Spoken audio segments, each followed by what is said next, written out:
What is happening, everybody? Everybody's having a fantastic Saturday. If you're watching this on Saturday, chances are your Saturday may not have gone quite as well as you had hoped. We'll let some folks go ahead and jump in.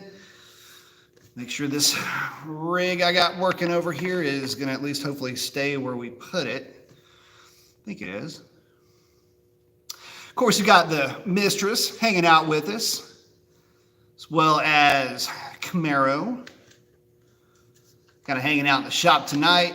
All right, so here's the thing, guys. So last chat, we were going over basically EVs and, all the pros and cons and everything else. And the reason why we've been talking about and why EVs have been so, prevalent in the, is this in the center? The reason why EVs have been so prevalent lately is because you've had the bomb get dropped on us by GM saying practically, or basically telling us that, no more internal combustion or something like that after some year. And I know that that's probably going to get pushed and shoved around, but the idea is that a lot of the major automotive manufacturers are starting to look at electric vehicles, and they're taking them not only a lot more seriously, but they're gearing up to not only bolster their offerings with EVs, but have at least the majority, if not all of their offerings be electric vehicles.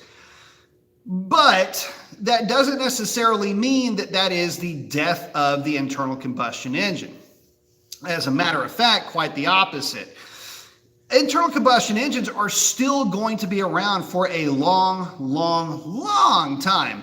And for good reason. And primarily this chat is going to be about cars, automotive applications. Really not talking about overland trucking or anything like that. That should really come as no surprise. Diesel technology will always be around because diesel technology is what basically gives you the power to excavate to get all this EV needed material like lithium and all the rest of this stuff that you need to make these motors and all of that work, at least until they convert those machines into electric. And then, well, who knows? But the fact of the matter is that taking range and long-term efficiency and everything else into account, the reality is that the good old diesel engine is still going to be around. But for most of us, when we start talking about the end of the internal combustion engine, you're talking about stuff like that, cars, things like that, motorcycles, personal crafts, things like that. That's really what you're looking at. But the main thing that you need to realize is that just because the manufacturers put out a ton of EVs doesn't mean that regular cars go away. There's going to be a long vetting process until EVs actually make up enough of the driving around material, if you want to call it that, of discussion. It's going to be so far deep into that. I mean, your grandkids will be bored with this conversation, I'm sure. And by the way, it's this conversation as far as what about V8s? What about supercharged cars? What about sports cars? Things like that. This conversation really is not anything new. As a matter of fact, eerily enough, if it weren't for some of the laws about tightening up emission standards and basically CAFE regulations, you wouldn't have cars like this thing to have fun with these days. That pressure and just the sheer drive for efficiency, both market driven and stipulation driven, in other words, CAFE regulations driven, help to, bring about the advances in technology that we have today. So this is all nothing new. But anyway, let me check in with everybody and then I'll get into the actual monologue of this. I just wanted to kind of clear up a few things first. I know that was kind of choppy and I get that. That was even hard for me to listen to as I was rattling it off, but just wanted to kind of throw that out there real quick for you and then we'll get into this. Check in with my early birds here. Hang on just a second. CFL's checking in, got the 2 thumbs up and the arm flex. I like it. Speed Freak's checking in saying, good evening, B. Got the arm flex. I like that a lot. Jonathan saying, hey, B, checking in with you. Hope all is well. Took my mistress out tonight and got stuck in a slight rain band. The Tri 5 R2 seemed okay. Not going to make it a habit, but so far, so good. I'm telling you, man, they're not bad. They really aren't. So, I mean, you guys saw the video that I was driving in the wet and I was in the left, if nobody even mentioned this, I'm in the left-hand lane passing people. So anyway, Bianca's saying, what's up, man? I have missed a couple of your shows lately. Hopefully I can hang out more often. Hopefully, man, got the fist bump. I like it. Richard's saying, what's up, B. Mason? Last year, Sunday, December 6th, my Scat was rear-ended and was deemed a total loss. Today, I got a 14 Mustang GT with a VMP Stage 2 supercharger with a 6-speed manual. It's a fun car. You're going to like that one a lot. Like a whole lot. Brenda's checking in. Kobe Warren's checking in with the arm flexes. I like it. Slash is in saying, what's up, man? All right, so let's jump in the middle of this. I know, like I said, the first part of that was pretty hard to listen to. I will admit it, and like I say, it was hard for me to rattle that out. But I just wanted to kind of lay a little bit of groundwork. So what's it going to take for the internal combustion to remain relevant with the advent of all of these new EVs that are being sent out there, these electric vehicles? And again, you've got the weight of General Motors, Ford, FCA, LMNOP, QRST, whatever alphabet soup is making up the Dodge group, Dodge, Maserati, Fiat. God only knows what else is in that boiling pot, but you get the idea. A lot of these manufacturers are really starting to change their heading more towards EVs. So what can you expect is really more to the point. And I can tell you that there's a few ways to get to where we need to be in terms of power and efficiency. But the problem is that, just like I was saying earlier on when I was kind of setting the table, so to speak, with the monologue, we've come to a place because of government regulations, market pressures, and things like that. Basically, market drivers is what I'm getting at. Product drivers, I should say, where the internal combustion engine is very deep into its life cycle in terms of efficiency. So let me bring you up to speed here. Back in the day, here we go again, back in the day, I get it, but just bear with me because you got to have the history to know what we're talking about here. And when I say back in the day, I'm not really talking about that long ago. We're really only talking about 35, 40 years ago. And I mean, I know people like to talk about the cars from the 60s and everything like that, but can I just sidebar for a minute? If you want to talk about, the power that they used to make back then, it's all legend. Okay, it really is. You can always modify a big engine to make big power, but the reality is that what you saw coming from those manufacturers was inefficient and, quite honestly, very low powered by today's standards. There were no unicorn engines back then. They were all basically the same. You had either 200 horsepower engines, 300 horsepower engines, 375 horse big blocks, which, by the way, were considered to be very high performance. Of course, none of those engines really spun past about 5,000 RPM. And then from there, you had a couple of outliers. L88 comes to mind. 426 Hemi kind of comes to mind. Those are some of the outliers that you would see and hear about. Side-Oiler 427, where they actually were more or less race engines that would make 450 horsepower-ish, give or take 25, right? More or less give 25 in a lot of those cases. But that was the max that you had to hope for the street, okay? So just know that coming into it. But for the most part, every big block and hot rod small block engine back then would pale in comparison in terms of horsepower numbers to most of the base V8 offerings today, and some of the V6s too. So anyway, this conversation isn't very new. The efficiency, the power per cubic inch, and all of that has been a topic for a long time. And of course, everything went downhill through the 80s and early 90s, but that's really where all of this started, because back then, there was a lot of talk about the V8 going away. And really, we're having the same conversation again. The V8 may be going away, but in this case, the V8 could be going away because superchargers and V8 engines and gasoline, I'm going to come back to that. That's going to be a part of the topic here too, is fuel quality being a limiting factor. But just like the Mistress sitting behind me, big V8, big supercharger, gasoline can only get you so far, even with today's technology, with fuel delivery and timing and cam manipulation, can only get you so far. So what's it going to take? Well, there's some manufacturers. Mazda was going after the Skyactiv technology for a while. And there's a lot of things with very high compression. There's a lot of combining supercharging with turbocharging with very high compression to try to get to a specific horsepower per cubic inch.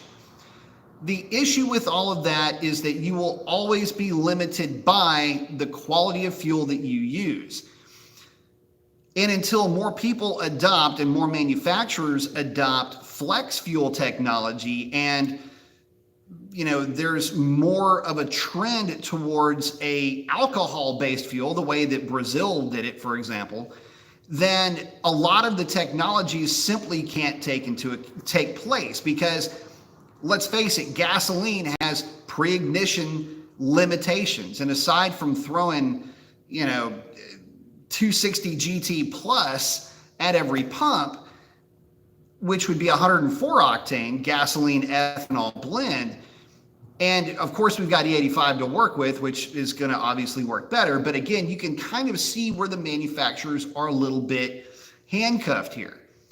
You can't employ 14 or 16 to 1 compression with 2 atmospheres of boost and try to get around, regardless of what Atkins cycle is, how long you're hanging open intake valves, and all these other tricks that you can do to add efficiency.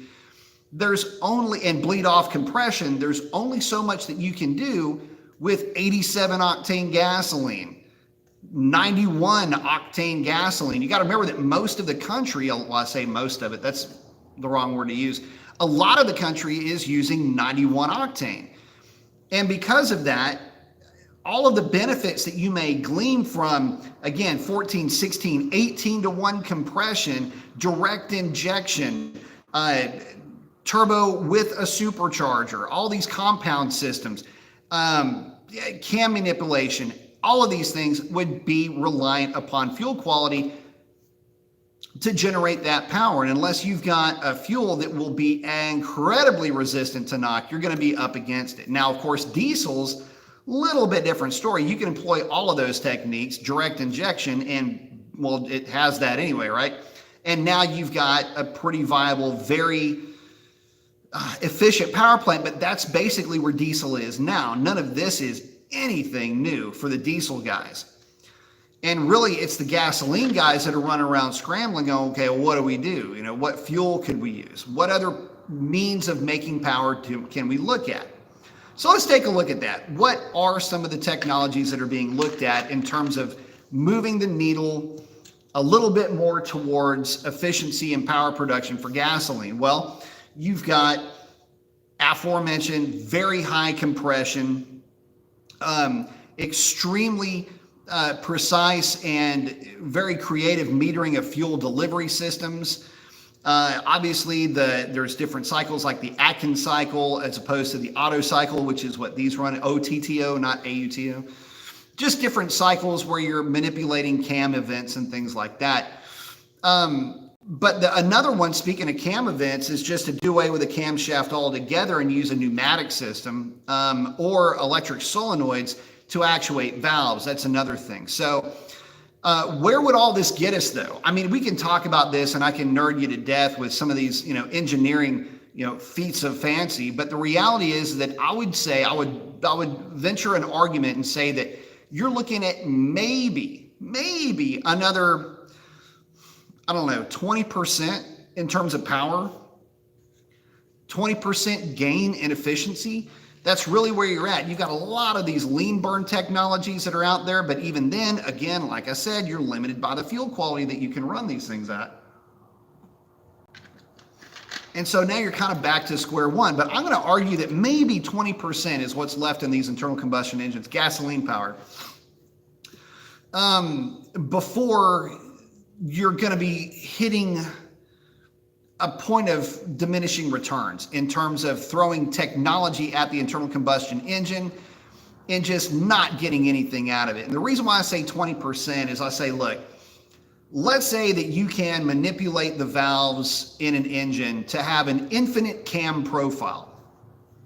You can have a crazy wide lobe separation angle, tiny lift, super high velocity, all of that down low. You can have a cam that looks like a full-on 100% race cam at high RPM, high load conditions, and vary that all the way in between, and not have any of the losses that it takes to run cams and chains and everything else for a dual overhead cam setup. Keep in mind that the modern Coyote engine is pretty close to that already, so never wonder why those things run as good as they do. There you go. But in this case, you know, again, I'll say that the max efficiency range that you would look for would be probably in adding another 20% in terms of power per cubic inch or per liter, and maybe 20% in efficiency along with that. That would be the most you could hope to swing. And that's why manufacturers, instead of dumping money into internal combustion engines, which, by the way, with everything that they could possibly do to the internal combustion engine to make it more efficient, they're already looking at it as though it is a diminishing return. They're looking at electric vehicles thinking that, or basically seeing that as a much greater opportunity for performance, for innovation, for basically the upswing, and it's higher with the EVs. So anyway, enough of all of that. Let me get back in here with you guys, check in.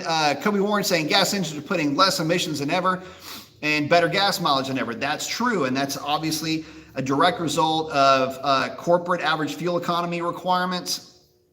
And again, a lot of transitional technology was taking place in the 80s and 70s even, and into the 90s. And it's funny because I own or have owned cars that represent that transitional technology.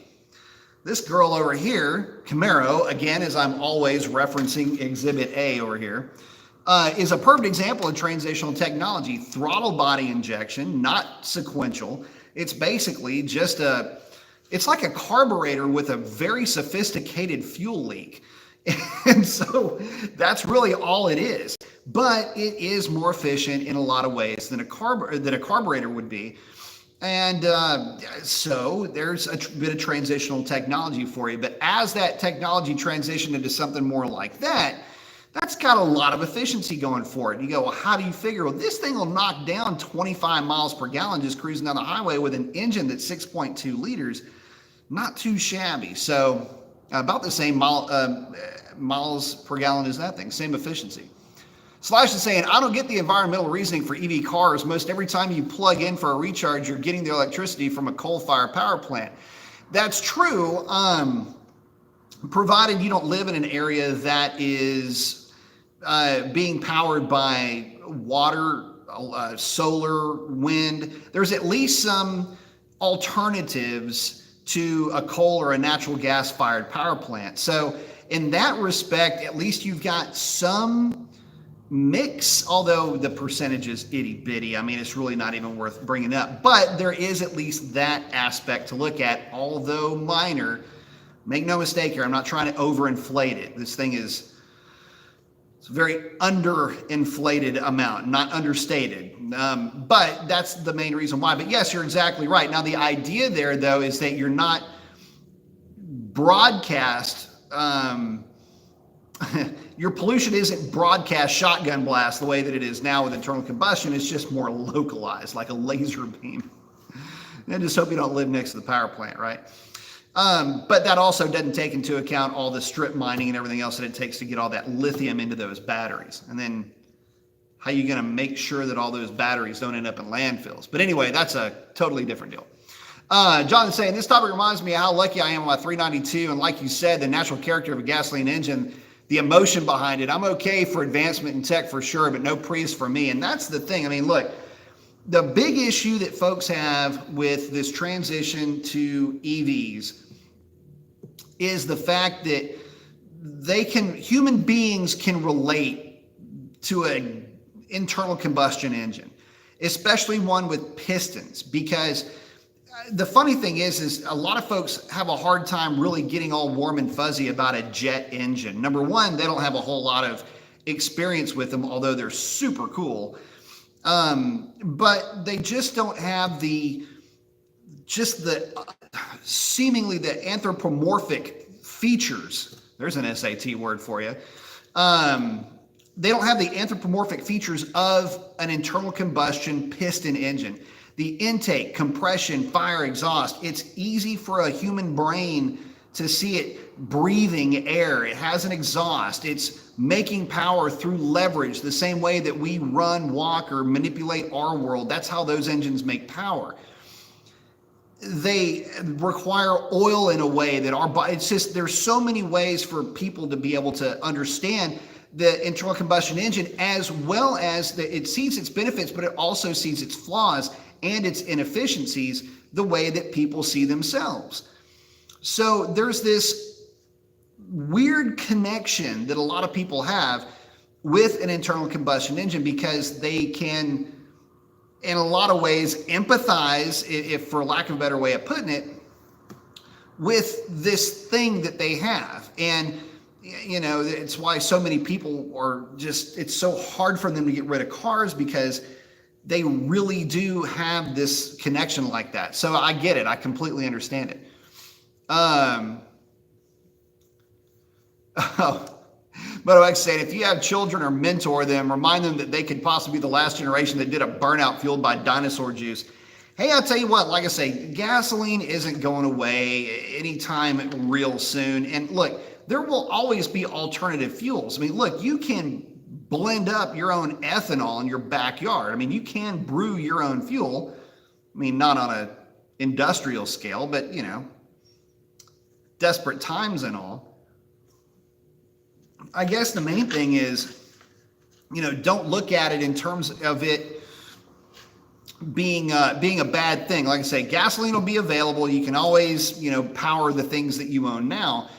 It's just that you will be sharing the road with something that runs on electric, you know, magic electricity, as opposed to gasoline. So let's see. PBR Doug saying the other place the auto industry is looking is weight reduction, like Ford using aluminum and Toyota using stronger, thinner steel.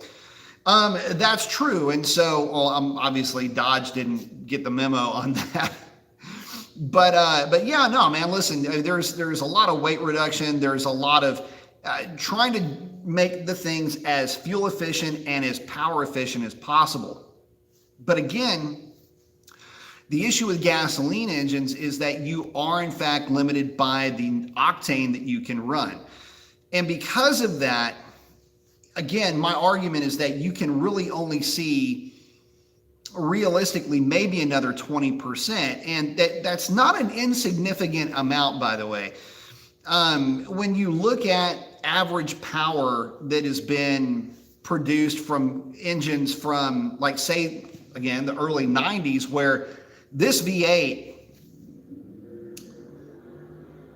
don't know if you can hear that. So where I live, just kind of a quick sidebar again, where I live is close to Velocito, if you will, and where the shop is even closer to that. So at night, you'll hear these guys basically getting the cars warmed up, if you will, heading out to make some hits. So if you hear that, that's what's going on in the background.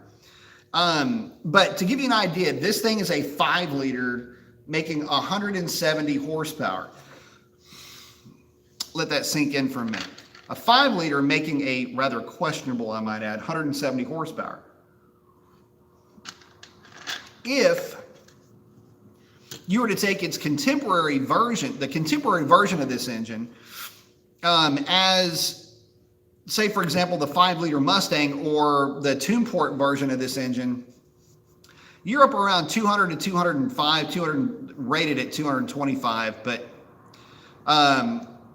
what would be considered basically 205 horsepower by today's measure of the J1376 or whatever it is, SAE standard. So even if you give it the benefit of that 200 odd horsepower, because it's just as easy to go from 200 to 225, we're now looking at 450. So realistically, top of the mark, top of the line engines from 1990, so 30 years ago, to today the engines have, for lack of a better way of putting it, vehicle for vehicle have doubled in horsepower. And that's not too hard. I mean, you can't, it's easy to see that. I mean, look at the trucks. You don't even have to look any farther than that Ram 1500 that just drove by you. The reality is that the old engines back in the day were doing great to make 200-ish horsepower.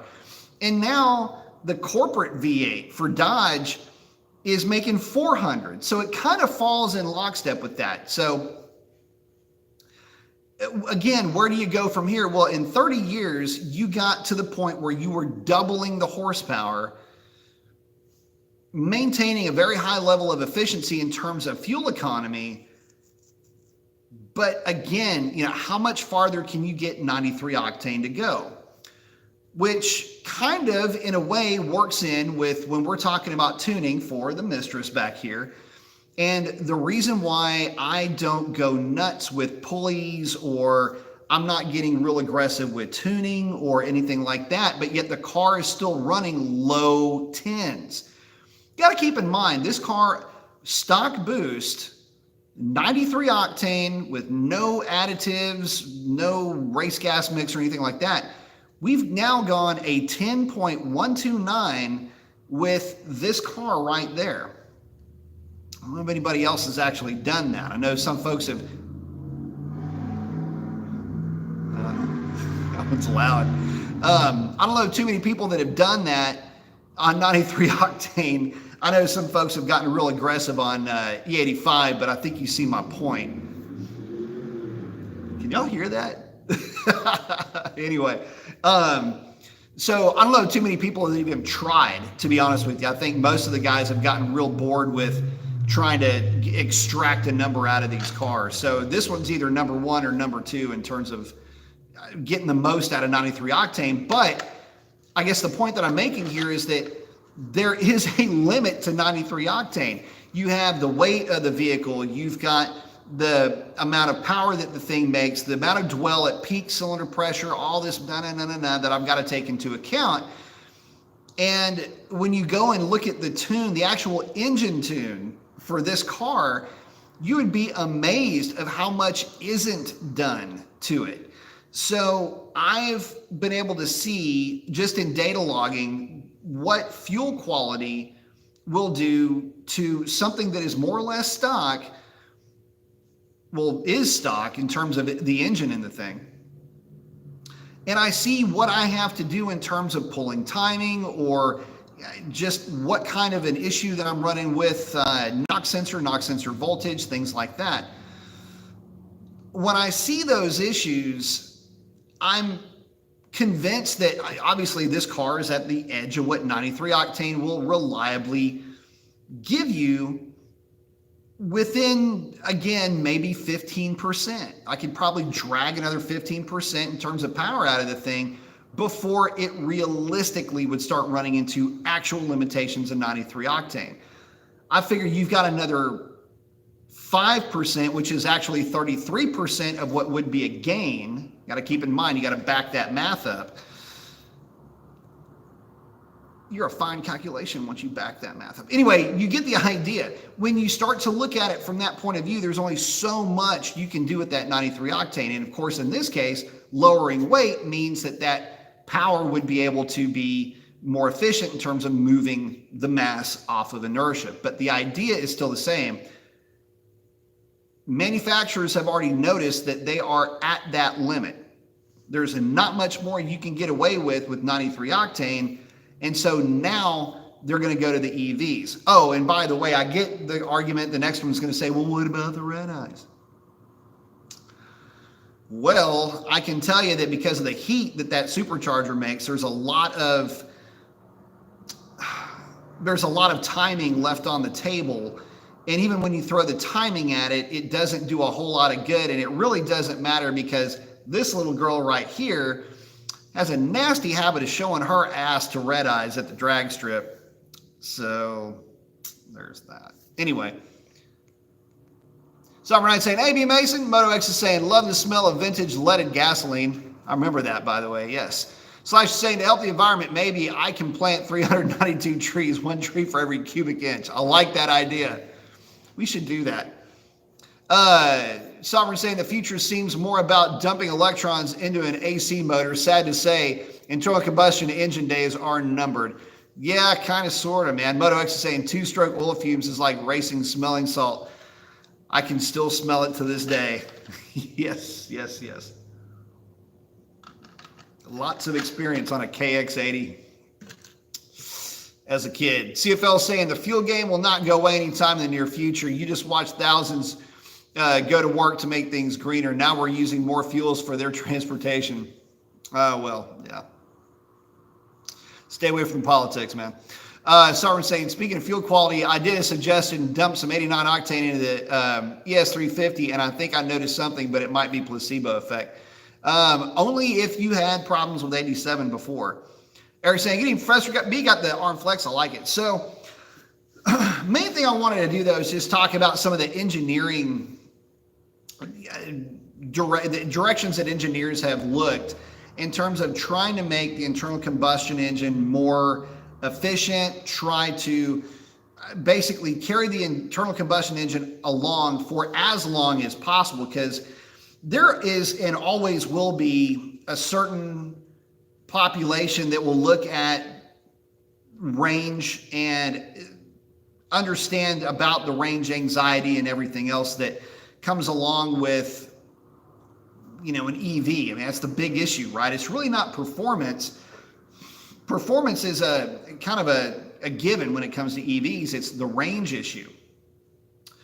But when you think about that, again, getting back to the internal combustion engine, if, for example, you were to start to look at ethanol, more ethanol-based fuels, like E85, for example, you have to come into that conversation with the understanding that you are diminishing your range simply by running that fuel, because it takes 30% more fuel to just power the thing on E85.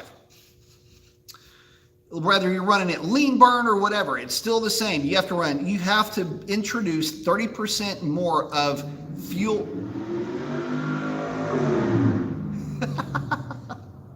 You have to introduce 30% more fuel mass just to keep the thing running at that same lambda, that same fuel air ratio. Or fuel air ratio equivalent, I should say. So getting past that, you would have to either double your fuel tank to really, have, or at least have a 30% larger fuel tank to keep your same range. But understand that if you had a 400 mile range before, now you have a 280 mile range. Well, 280 miles is starting to look a lot like a normal EV range. And I can hear you, okay, well, all you got to do is just put more gas in it. Well, remember that we're talking about E85, and E85 is a fuel that is not necessarily readily available in all areas. In fact, in some areas, it's practically non-existent. So it brings you back to the fact that now, when I said double your fuel tank size, it may take a fuel tank that big just to be able to get you to your next fueling stop. So when you start to kind of break it down from that point of view, especially you guys that are running on E85, and you know exactly what I'm talking about here. Obviously, flex fuel is the best way to go, but Mopar just hasn't quite gotten their flex fuel figured out. Anyway, at least not the way that GM has or Ford had back in the day. So when you start to break it down from that point of view and you really start to dissect this thing, and especially when you're looking at range, if you want the power, you're going to lose the range because you're going to have to go with a different style of fuel in terms of fuel quality. And what I'm talking about, if you want the power, I mean the power and efficiency of, the modern cars. And you say, okay, well, you talked about efficiency, you got to add 30%, but if you pick up 20%, then you're really only looking at about a 10% loss. Yeah, kind of, but that's if you're talking about a completely maxed out, full-on effort in terms of efficiency, internal combustion engine running on an E85 type of a fuel. That's a long way away. And the reality is that if EVs take over in a major way, again, either way, gasoline's still going to be available. Because again, gasoline powered cars just simply aren't going away. And of course, it doesn't work like that. But, I get that a lot of folks are a little bit scared of that. So Eric saying, good evening, Professor. X-Guy's saying the Prius and its ugly look set back hybrid made by 10 years. Yeah, Sovereign saying battery reliability and range. That's part of it. But the power is certainly there. The only, again, the downside of it is that the sound of the internal combustion engine is part of the experience, man. That is part of what is so endearing with the internal combustion engine. It's been programmed in us in a lot of ways. So, if everything sounded like, if we were programmed to think that the sound of the Jetsons car, that thing, that was the ultimate sound of power, then we'd be talking about something different, right? So anyway, Jonathan Slim saying, if Ford and Chevy keep up their games in the motors trans combination, won't that force FCA to perhaps push more development towards the 345 or 392, maybe consolidate their engine lineup? So this has been a topic around a lunch table with myself and a couple of buddies. It goes like this. In 2011, 2012, when the 392 was introduced, it was the absolute king of the mountain. The Coyote was just kind of coming into its own. Actually, it was just becoming an existing thing. 400 horsepower, 415 horsepower out of 5 liters was amazing. Well, that's adorable. Try 475 out of a 392, which was more or less a stroker small block. It is. That's all it is. Borden stroke small block. So with Ford always continuing to up the ante the way that they have, even it took them to 2018 to really get a leg up on the 392 powered cars. In 2015, with the 8-speed automatic, obviously the Hellcat came into existence at that point. But if you remove the Hellcat, and you should, frankly, for this part of the conversation, because aside from the ZL1, or there wasn't anything supercharged from GM or Ford or anything like that. Focus on the NA stuff, because that's really kind of the evolution of where this was going. The issue is really more because Ford has kept improving the breed, so to speak, and of course they went in with that 10-speed automatic. My thought has always been this: Dodge has got to have a 10-speed of their own, or they need to do something with the platform. The 10-speed would go a lot farther than you think if they had the same ratios, give or take, as the Ford and Chevy 10-speed. If you had those same ratios, it would completely change the complexion of the car on the big end. The car's already the shape of a barn door in terms of what the air thinks it's getting hit with. It needs to have the extra gear multiplication in that gear number 5 and gear number 6, and it just doesn't. When you go to 4 to 5, you can feel the cars kind of nose over a little bit. You've got a lot of wind resistance. You've got a little bit of a drop on that 4 to 5, more than it should have, really, based on the weight of the vehicle. So I would love to see some more development there. Some usage of lighter weight materials maybe would go a long way as well. But I agree with you. I think that it should. Slash, thank you very much for the contribution. Says, for giving me something to look forward to on Tuesdays and Saturdays. Got the fist bump. I like it. Thank you very much, man. Uh-oh. Hang on. We are running out. Speaking of running out of electricity, hold on. Okay, there we go. Thank you very much, man. I appreciate that. Very kind words, my friend. Let's see.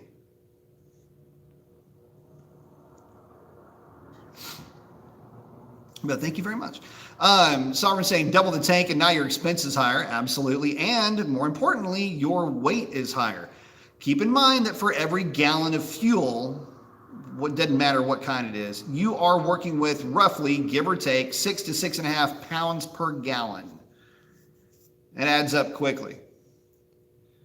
Uncle Super saying, I live out in the country. EVs are just not a realistic choice for me. Not only is range an issue, but also the infrastructure. There are 0 EV stations in my area. Yeah, no kidding, right? And that's, again, see, here's the other side to this. You want to know what renders this entire conversation more or less mute? Is if you look at the reality and just, again, I mean, not for nothing, but with what Uncle Stinkford was saying, if you look at the reality of what range is, what the infrastructure looks like, and you can say, well, you can plug them in at your house. Yeah, sort of. Yeah, you kind of can. And I guess you can, but the reality is that when you're driving 3, 4, 5, 6 hours a day, you can't just pull over for, you know, and pump electricity into a tank. That becomes a bit of a problem. So there's a lot of folks that'll say that, well, all you have to do is plug it in at night and you've got 200 or 300 miles worth of range. Yes, you do when the vehicle is brand new and the battery pack is brand new, more to the point. As the car is driven, bearings aren't as bearingy anymore. You've got batteries that don't battery as well as they used to. You'll have a slow diminish in terms of efficiency over time. That is what's going to kill the ability for that EV to give you all the benefits that an EV will give you. Now, granted, I get it. A lot of folks worry about filling up their EV thing in general, right? But I want to ask you a question. If you were to fill up your car every day before you drove it, in other words, before you went to sleep, you could plug your car into the wall and it would pump it full of gasoline to where when you woke up, the car would be a full tank of gas. What percent of your driving would you in any one day need to refuel your tank? In other words, you started, ran around all day long, did everything that you could possibly think of to do, and then the drive home and then pull into your garage. How often would you have to refuel throughout the course of that day?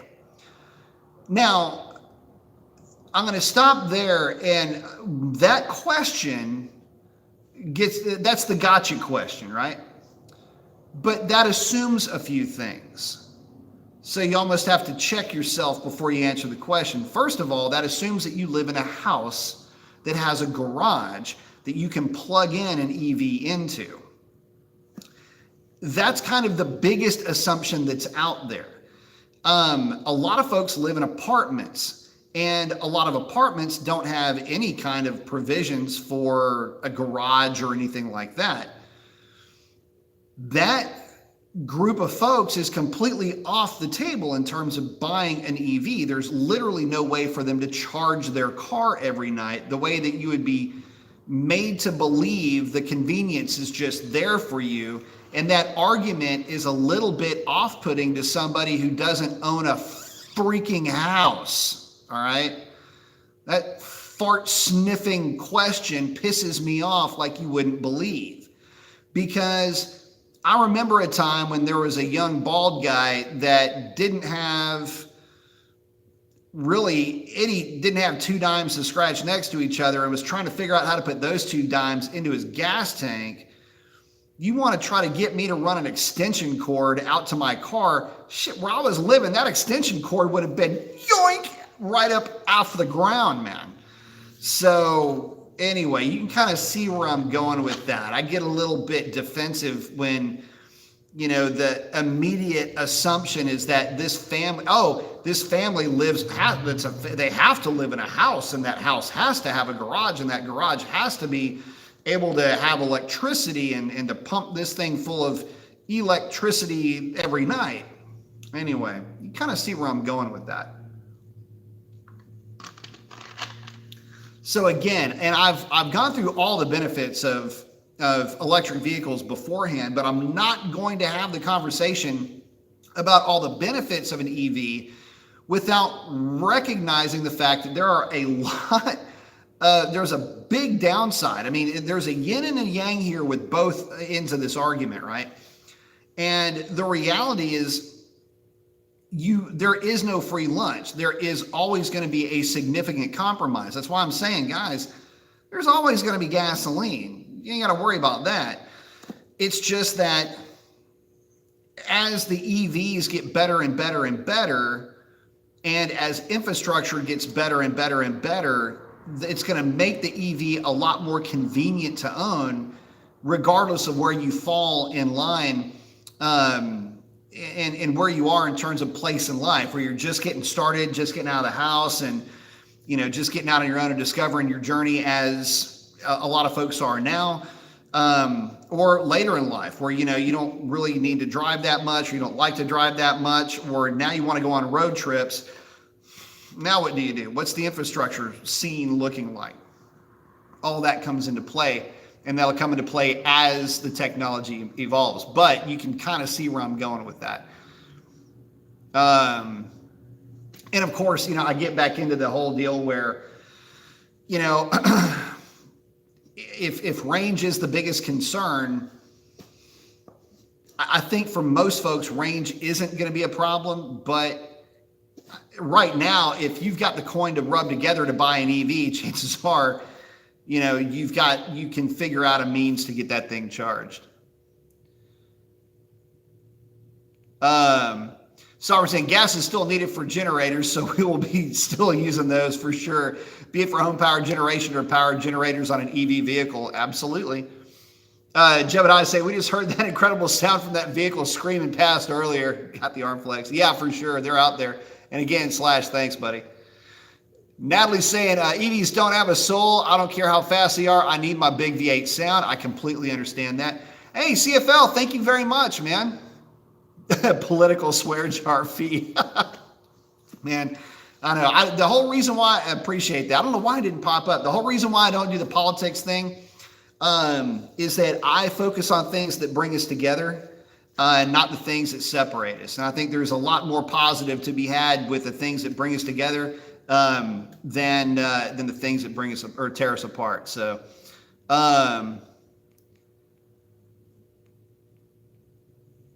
but yeah, saying I don't care how fast they are, I need my big V8 sound.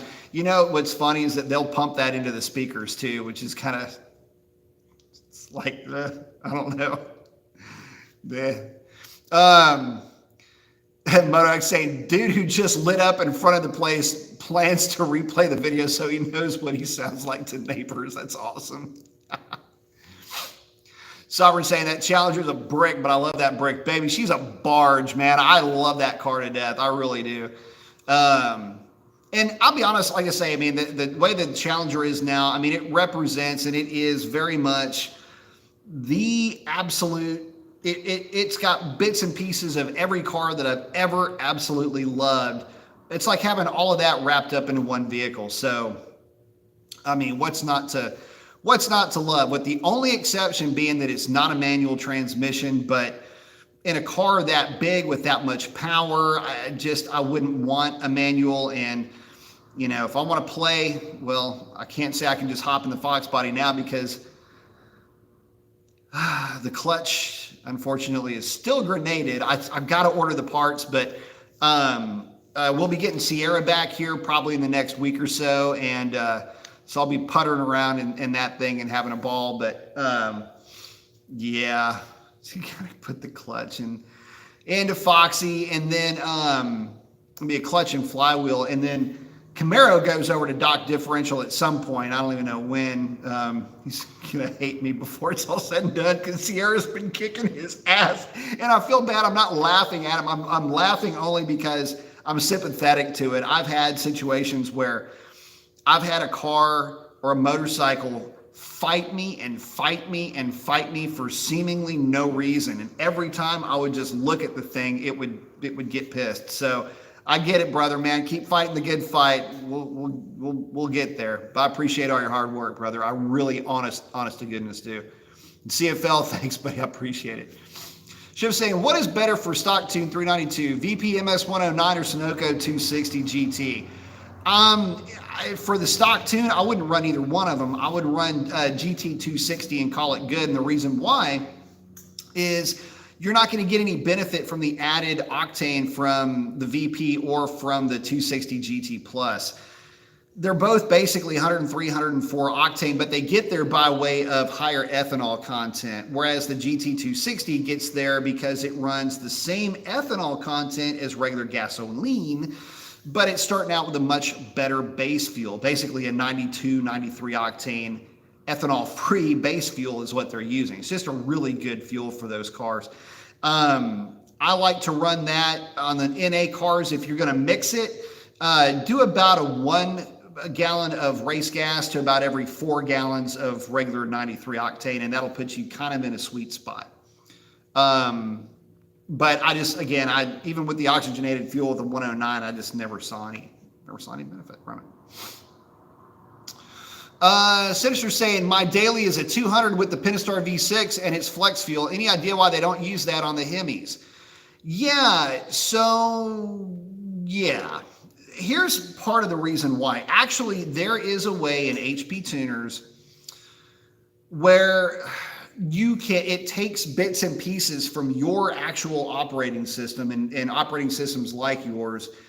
And the way that they're trying to get it set up is that you are incorporating different bits of another operating system into the operating system that runs the V8s, and that would be the flex fuel capability. The reason why they don't is there's a couple, I've got my own thoughts on this. One is, in a way they do. So if you look at how the Demon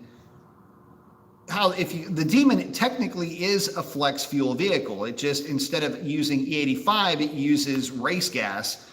In this case, it's looking at knock in terms of how it's going to adjust the fueling. Now, it should be pretty easy to get there because the car looks at the knock sensors. It's trying to throw timing at it, and it gets to a certain level. If the knock sensors go over a certain voltage, then it'll drag it back to a 93 octane base table. So in essence, it is a flex fuel vehicle because it's flexible between two different fuels. But it's not a sliding scale. It is an if-then statement. The issue there, just kind of as an aside, the reason why that makes life a pain in the ass is because in tuning, these Hemis are notorious for having very, very sensitive settings for their knock sensors. So when you numb them to the level that you really need to numb them so that you don't get false knock, you can already see where this is going. So if you try to then run 93 octane in that same platform, it will never see that it's got 93 octane because it'll ignore the voltage that the knock sensors are getting to because it sees that as being normal for 100 octane or whatnot. So that's how you pop a ringland on a Hemi. The trick would be to make it only recognize injector duty cycle. And that would be really more to the point, to take a look at the fuel, short-term fuel trims, and use the short-term fuel trims to determine what fuel is in the thing and then adjust timing from there. That would be the better way to go. And of course, fueling from there. So, but why they don't do it that way? Man, I don't know. The absolute best way to do it would be to run have a redundant system that would run a fuel meter. Basically, the way that the GMs do it, in terms of being able to say, okay, well, based on our fuel sensor, we're actually running 68% ethanol, so we need to slide over into this scale range here, and use this fueling in this timing range. There's ways to do it. It's not impossible. They just haven't done it, and the way that they do it is just not the way that, as from an MDE standpoint, I'm looking at this going, that's a god awful thing to do. It's like, why would you do it that? It's just stupid. But anyway, I'm right there with you, buddy. I wish they did do it a little bit differently. Brendan's saying, I just purchased a barely used DSS drive shaft for my Hellcat. My plan is to throw some power at it sometime this year. How much power can the stock axles handle? I'm hoping for 800 of the rear wheels. Don't worry about them at that level. You'll be just fine. Well, you'll be just fine unless you get into some pretty serious wheel hop, and then you won't be just fine. I'll put it to you like this. Without getting into any wheel hop, I mean, you've got guys that have run that are running, I should say, into the 9s on stock axles. That's really not unheard of or not uncommon. But if you find yourself getting hit with a lot of wheel hop, that's really where you're going to get stung. So just be mindful of that. But 800 of the rear wheels, especially if you're talking dyno jet numbers, that's really like 770, 780 to the rear wheels. Actually less than that, 750 to 770 on a Mustang dyno. I doubt that you're going to see too many issues up to a certain point. Now, over time, they will fatigue. So you know that when you break things, they typically don't break when you break them. They're broken for an amount of time, and they finally fatigue to the point, where they just break. So I would say that if you are realistically hitting the thing with 800 horsepower to the rear wheels on a Mustang dyno, you're going to need to put a set of axles in it. You'll probably be able to get away with it. I know that Racer X got away with it for eons, right up until he ran into some really good air at Moparmageddon number 3, I think. And that's when he popped an axle. So again, it's just a fatigue thing. That car had a bajillion, zagillion passes on it though before it popped. So short term, you're okay, but just know that long-term plans are going to dictate that you have those axles in the car. H337 saying there is a company called Advanced Fuel Dynamics that sells a flex fuel system for cars, including Dodges, that uses a GM sister to monitor ethanol content of the fuel and adjust the fuel as needed. I can't wait for somebody to show me a Dodge like that I'm sitting in, and that car has been driven for 6 months as a flex fuel vehicle with 0 issues, as a Dodge. I know it works on GM. I know there's some way that you can make it work on a Ford, but for whatever reason, the operating system just does not agree with whatever that system is. And I just don't know of anybody that's been able to make it work. And keep in mind, I'm working with Alex Pites. If anybody can make it work, it'd be him. The guy teaches people to teach people how to tune with HP tuners. Is it that HP Tuners hasn't got it figured out on their end? Maybe. But I think more to the point, there's a lot of folks that thought they had it figured out. Well, there are folks, I shouldn't say a lot, there are folks that have thought they had it figured out, but the figured out part of it that they had figured out wasn't as figured out as they thought. And we ran into that with a company that was touting this flex fuel system for Trackhawks.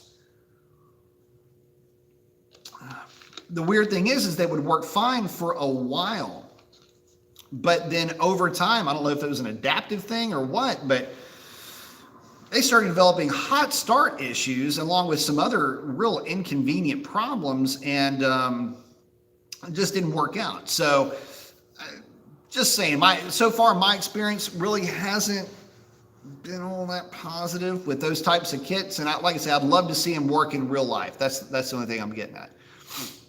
Let's see. Sovereign saying it takes 24 plus hours to charge an EV on 110 at 15 amps. That sucks. You'll need a 50 amp charge station, 4 hour to 0 to 100 charge. That is correct. That's another thing to consider. Basically, you've got to have 220 ready to go in your garage, as Sovereign said, or else you're not going to get that benefit of having a full charge.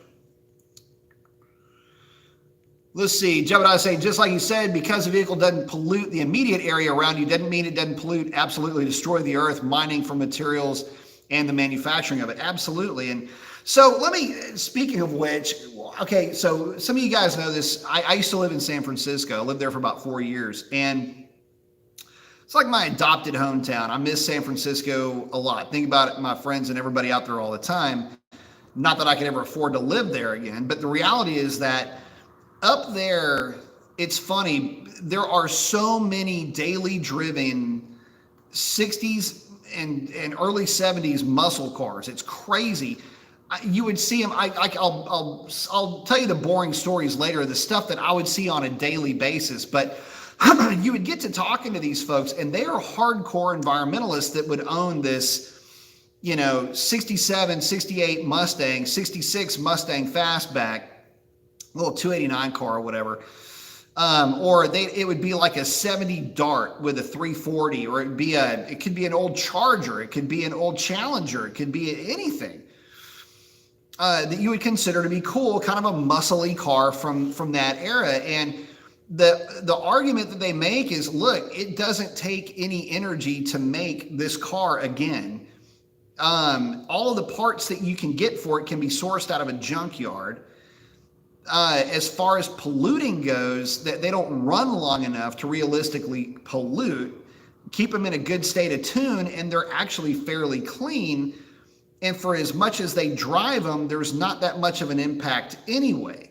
The amount of that they're driving the car and whatever pollution that it makes is far and away less than what it would take to mine the batteries and mine the ore for the glass, the rubber, the steel, the paint. Start adding up every part in the car, and it starts to make sense. I mean, these guys are going, look, so this thing, I burn 10 gallons of gas in this car a week. What would it take to make that EV car? And so you start talking about some of the real hardcore hippie environmentalists, if you want to call them that, and they're going, dude, these old cars, they're here. Recycle. Why aren't more people recycling? You could upfit these things with things that make them cleaner to burn, but they're sitting right here in front of you. Anyway, I had a couple of conversations with folks like that, and I was going, wow, I never even thought of it that way. Why would I think of it that way? But when they start laying it out to you that way, it's going, damn, shit, that kind of makes sense. Plus, it's a kind of cool car, and they're still driving. It's an automobile to them. Well, that's it. So the coolness isn't lost on them, but the fact of the matter is it's just it's a car to these folks, and that's how they view it. And it can be anything. But the funny thing about it is it's always typically something that's kind of cool. Aspens was another one, the old Dodge Aspen with a 340. I've seen a few of those. Anyway, getting back to it. Uncle Seeger says, should I point out that I live down the road from a family that has 2 Priuses? That is all they have. They resorted to ask me for a ride to the store, and working my Jeep winter is a thing. Yeah, no kidding, right?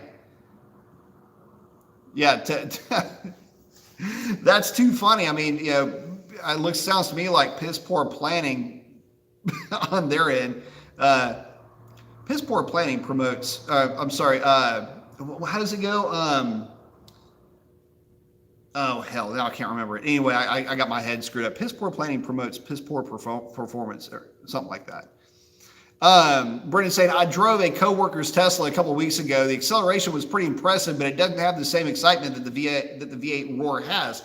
Jebediah saying amen to that. Well, the thing is that it's like I've said before, you're losing a sense whenever you drive an electric vehicle. It's hard to...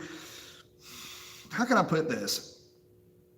It's hard to say that the spooling up sound of that electric motor, or the gearbox sound of the electric motor,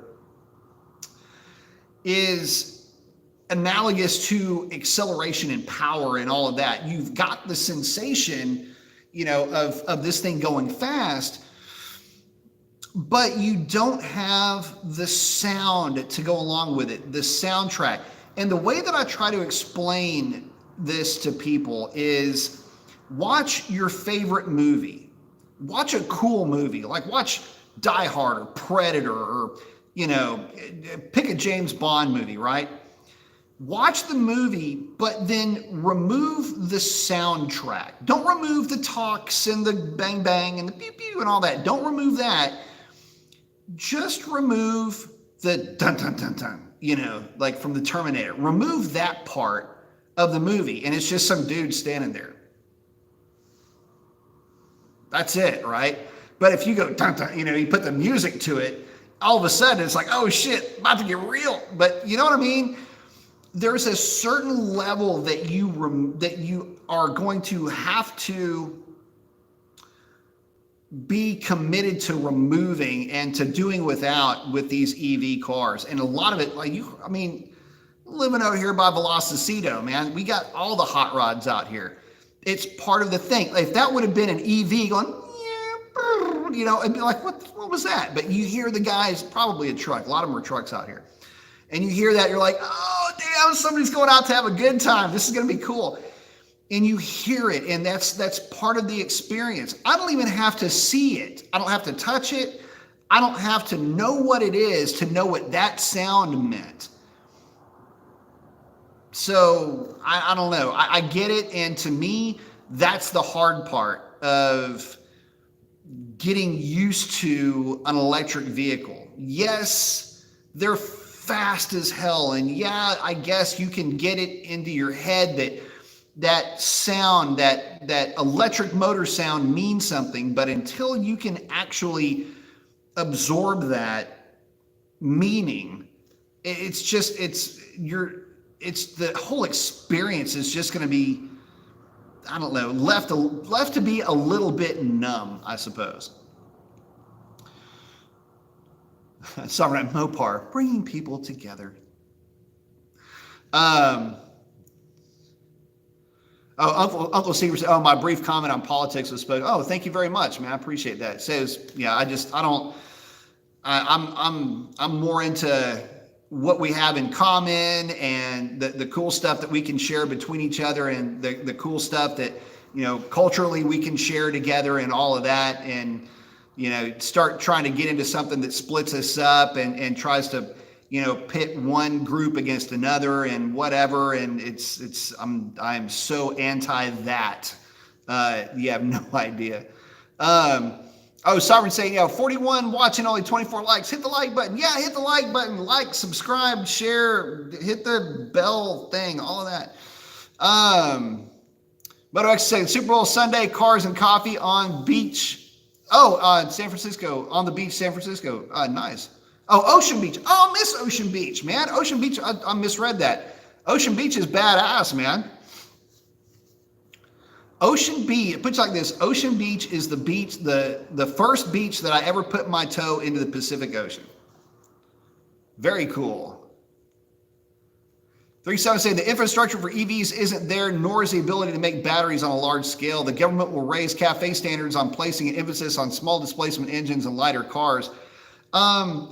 They can, and that's great, but that hasn't, that's not going to have anything to do with what we already have. But again, raising CAFE standards isn't a bad thing. Look, it's because of raising CAFE standards and reducing emissions that we got to a point that we can have something like that back there.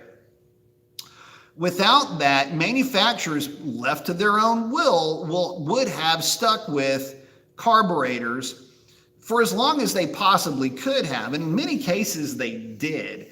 But where they weren't forced into fuel injection, computer-controlled fuel injection, more to the point, and other things, in terms of emission standards and things like that. To the point now where, again, this girl back here went and go. I mean, in good air, the thing's a 1020 car, right? I mean, realistically, Revlon, the Mistress, she's a 1020 car in 0 DA, and that's running through the factory catalytic converter. She's mean and green, baby. She does it all.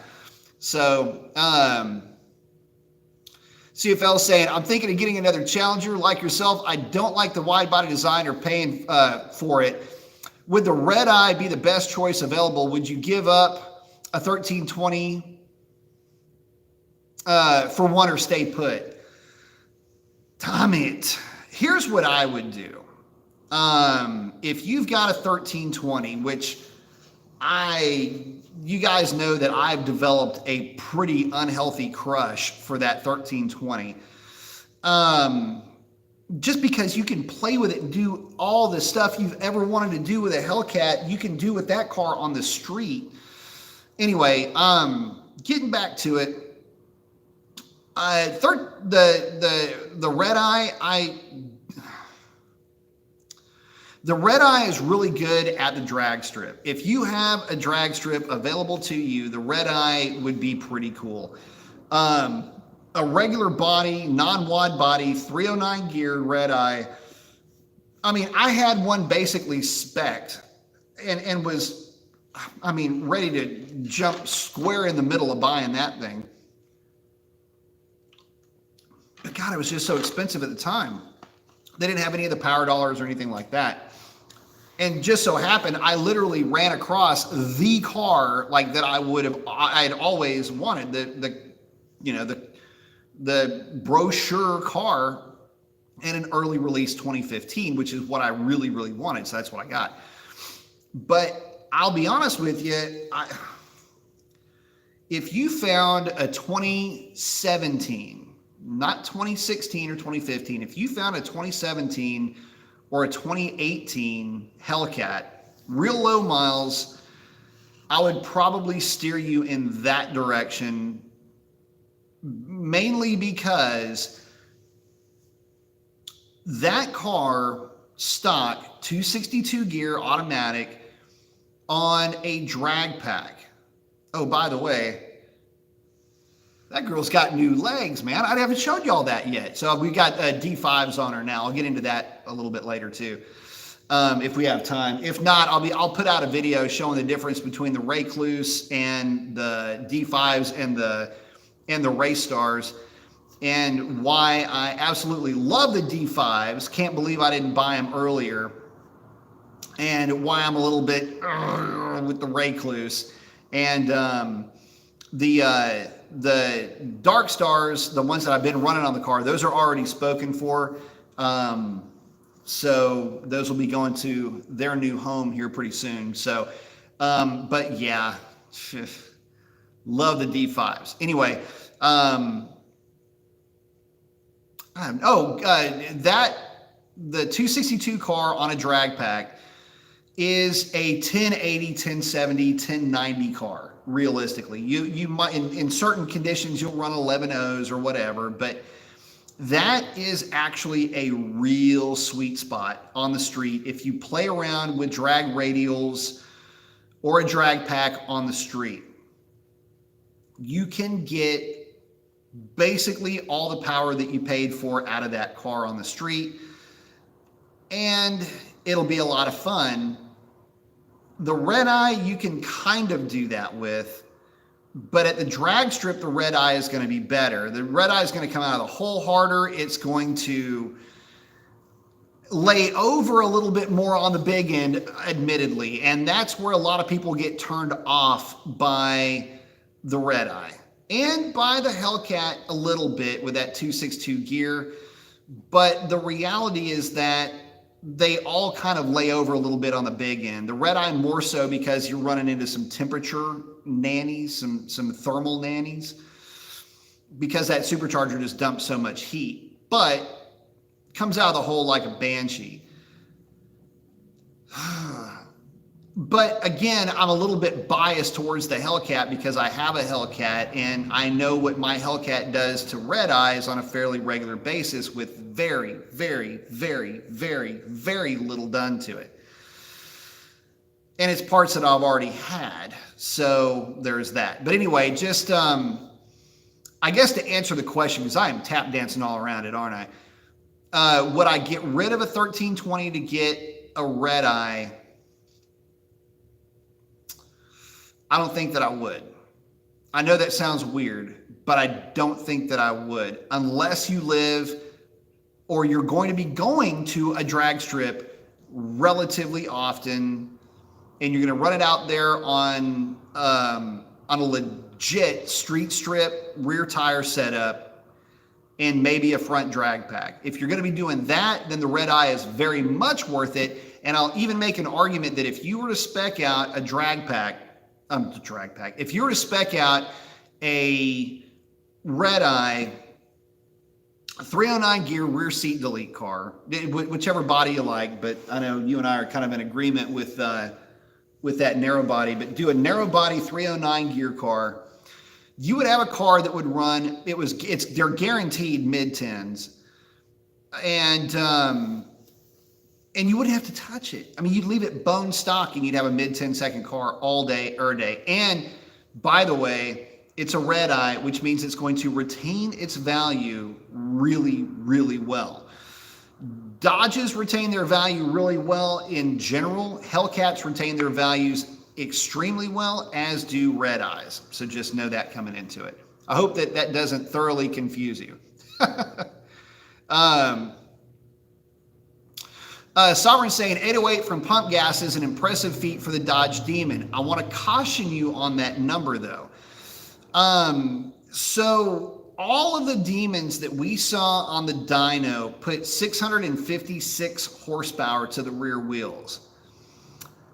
The reason why that's a number worth eyeballing is because Hellcats would almost always put down 595 to the rear wheels. Despite our best efforts, we couldn't find where the rest of the power went. So you could either say that the Hellcat was grossly underrated, or that the red eye / Demon was a little bit overrated. And I think that if you take, I don't know, somebody with a calculator, just for your own knowledge, take that 658 horsepower and divide it by 0.85. So 658 divided by 0.85. And that'll give you kind of an equivalent. Take 595 and divide that by 0.85 and let us know what those numbers are. They might come up to be very familiar numbers on the Hellcat side. Ken797 saying Dodge added the new hot pink splitter guards protectors on the Challenger and Charger in order to appeal to the EV crowd. Nice. That's what it is. Prior planning prevents piss poor performance. Sorry, my brain, I lost it. I got ahead of myself by getting behind. Summer Night saying, electric wine is all you're going to get. I'll take V8 exhaust note instead. Yep. Slash is asking, any benefits turning a 392 into a 440 instead of a 426? Yes, you get the benefit of torque. And some will argue that the 440 is just fine for driving around on the street. I don't know. I don't have a whole lot of experience with them. I can tell you, though, that the 426 is fairly durable. There's a lot of guys getting some mileage now, or putting a lot of miles on those 426s and not having any real issues. Again, the 440, the only problem I can see with the 440 is getting an intake manifold to actually work well with it. You're going to have a fairly tight lobe separation angle on your camshaft to basically make the intake runner a little bit less active, so that you can actually allow the thing to rev a little bit and make some decent power. That's going to cause a problem. It's going to make it sound great. It's going to chop at idle, but the reality is that it's going to be a little bit soft under partial throttle and on transitions, but it'll make great power at wide open throttle. But you're going to need to do that regardless of what intake manifold you decide to run. For a street car, I would still stick with the stock 6.4 manifold or go with the Edelbrock Victor intake. Had some decent results with the Victor, although, down on power, down low, a little bit stronger through the mid-range, and then down a little bit on power up top. That's what I had seen. in my limited experience with that intake on 426s anyway. So not a lot of experience with that intake on a 392, unfortunately, only with the stroker motors. Let's see. Hang on. Oh, Jordan's just saying while he's driving, he likes to think about just all the cool things that are going on inside that engine. Yeah, there's a lot of cool things going on in there.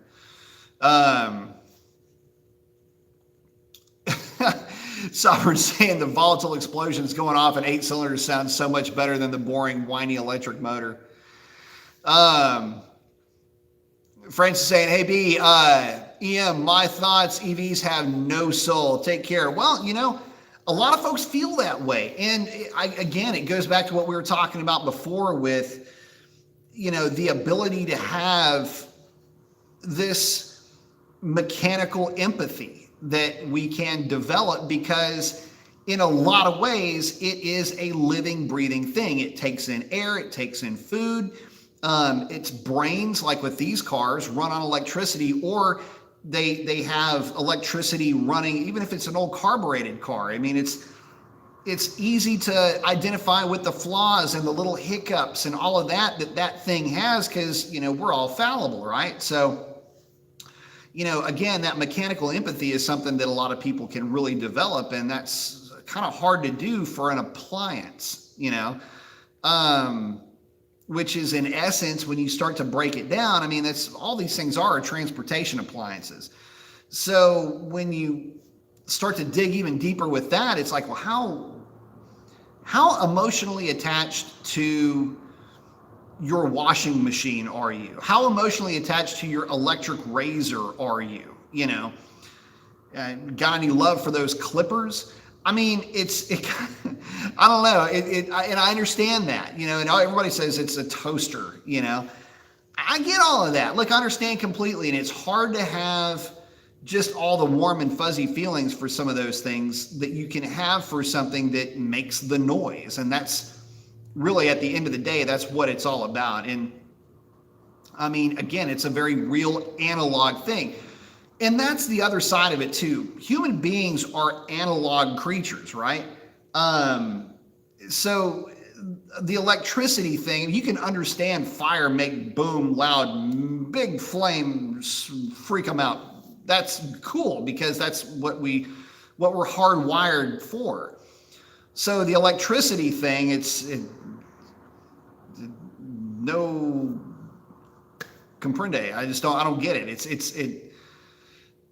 And I understand it. Now, that's how a lot of folks are hardwired. Me, I understand it. I get it. I understand it from an engineering standpoint. So there's that. But man, from a human standpoint, from just waking up and taking a piss kind of a point of view, I can't get excited about, you know, I'm going to go drive the electric thing, you know. I don't know. Makes it tough. The other downside to it is you get a lot of acceleration, but not a lot of top end.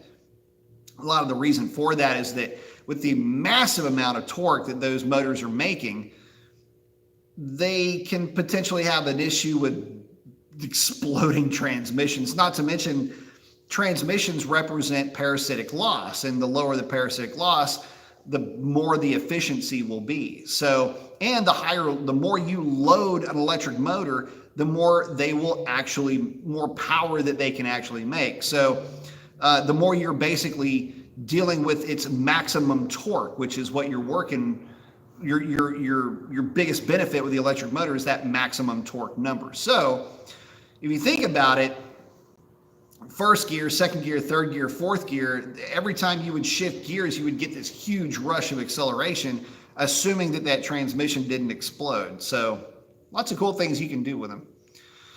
Let's see. Sovereign saying the 6.4 is more than enough power for most people. No doubt. I'd gladly take a 6.4, as I'd have no use for a Hellcat, as I'd never be at the track or take advantage of it. Well, that's kind of the thing. I mean, when you look at, first of all, when you look at the amount of power that the 6.4 is making, the reality is that you don't have any real opportunity to leg out a Hellcat anywhere on public roads. The problem is that the Hellcat doesn't feel, and this is where I was going to go with on the question about what really where we would be if you had, the 1320 or the Red Eye, which is kind of the bookends of, SRT performance, so to speak. The problem is that you never really feel like the Hellcat has 700 horsepower with that 262 gear. That's why I was saying the Hellcat actually represents kind of a new sweet spot. If you left it 262 gear, maybe throw a tune at it or whatever, but put a sticky tire on it, 262 gear, you can still use a lot of that power. Can't do it with a 309 gear Red Eye. So anyway, just trying to get you up to speed as far as what the driving experience is actually like. Hey, Mom. Saying, I still like my 300 Hemi. Absolutely. Awesome car. Heritage Edition, mind you. Say 300 Heritage Edition. Not to be confused with the SRT. So the Heritage Edition, for you guys that aren't in the know, at this point in time with the 300s, you had the Heritage Edition, which was the 345 horse, 5.7, and then the SRT. They're roughly the same cost, and so a lot of folks didn't even know about the Heritage Edition. Heritage is basically a luxury, like a high-end luxury version of the 300 as opposed to the hot rod version of the 6.1. Hey, Mom. Doc Div saying, would I be? I think I'll prefer a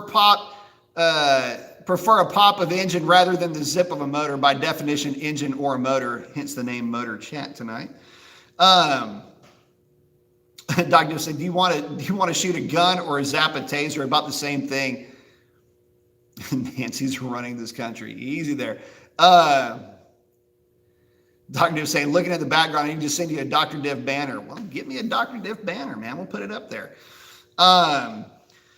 So yeah, the funny thing though is that as the EV stuff is developed and as it's more accepted in the mainstream, I think a lot of folks will start to kind of get on board with it, but there's still going to be a group of folks that just won't want to ever move away from internal combustion, which is totally understandable. And it's kind of funny in a lot of ways, because when you look at just how far away we are from the infrastructure being legitimately put in place to where it is as convenient, or at least conversationally as convenient as gasoline. Like, it's in the ballpark. Like, you can talk about, oh yeah, I need to go charge up my car.